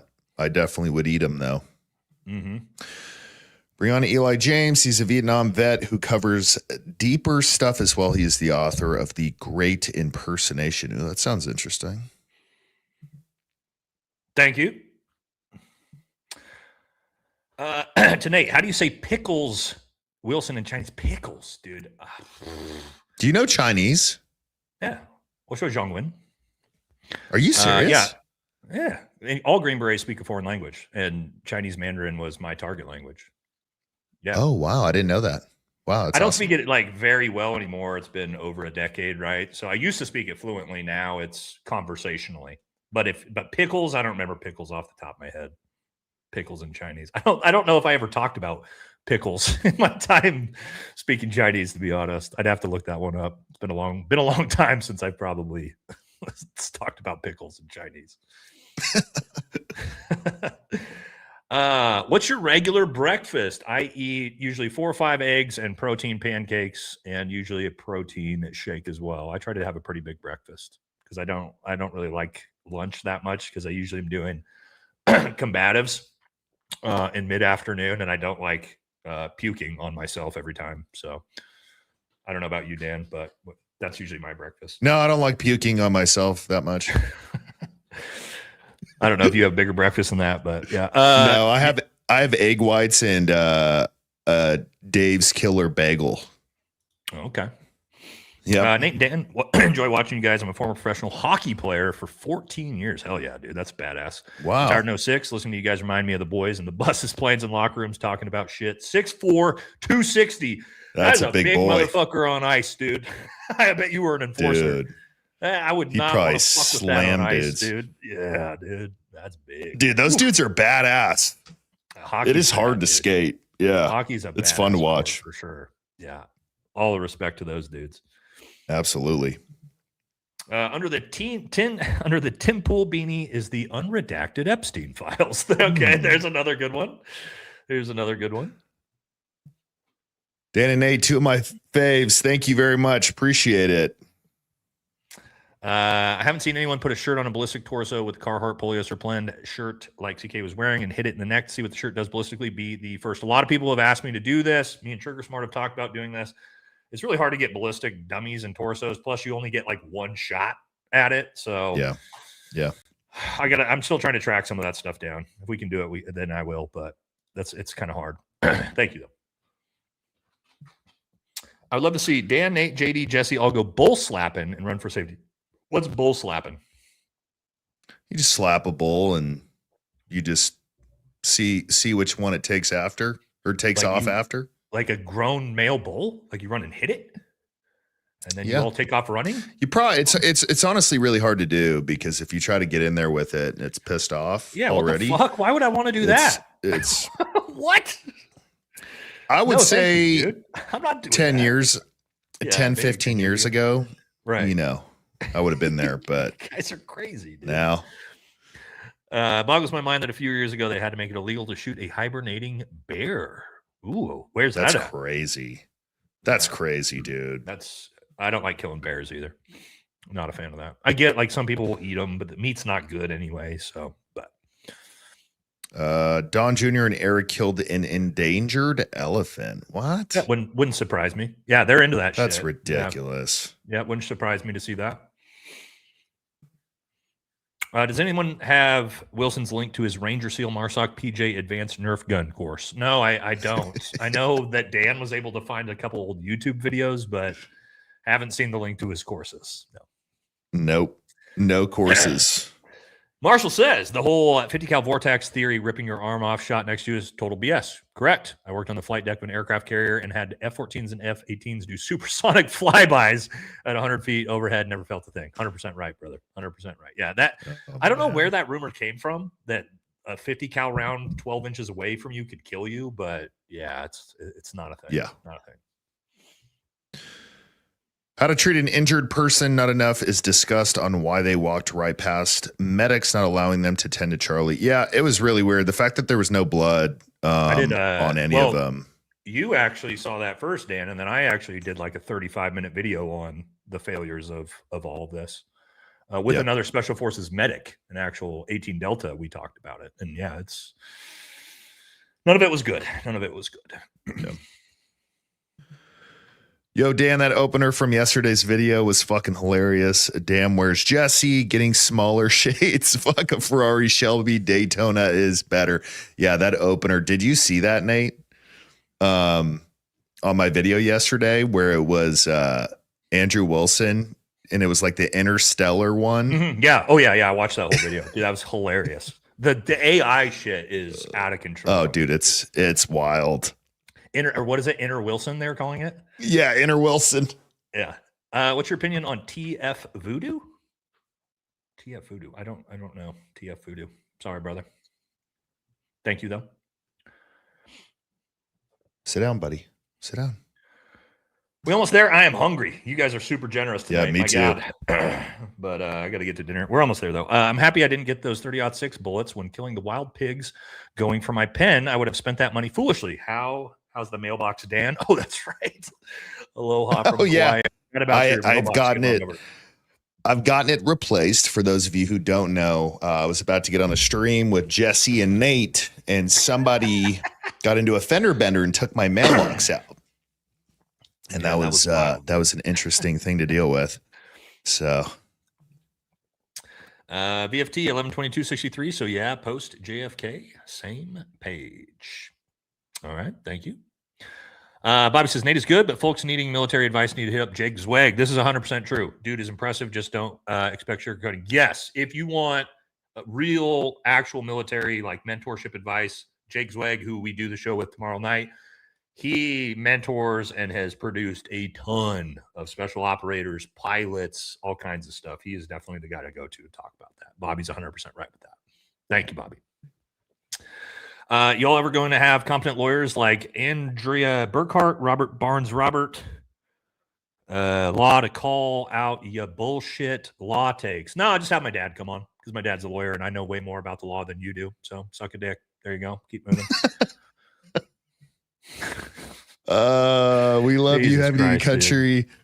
I love the end of all your videos and I love the words that comes out of your mouth. Well, we love you too. Thank you so much. I appreciate it.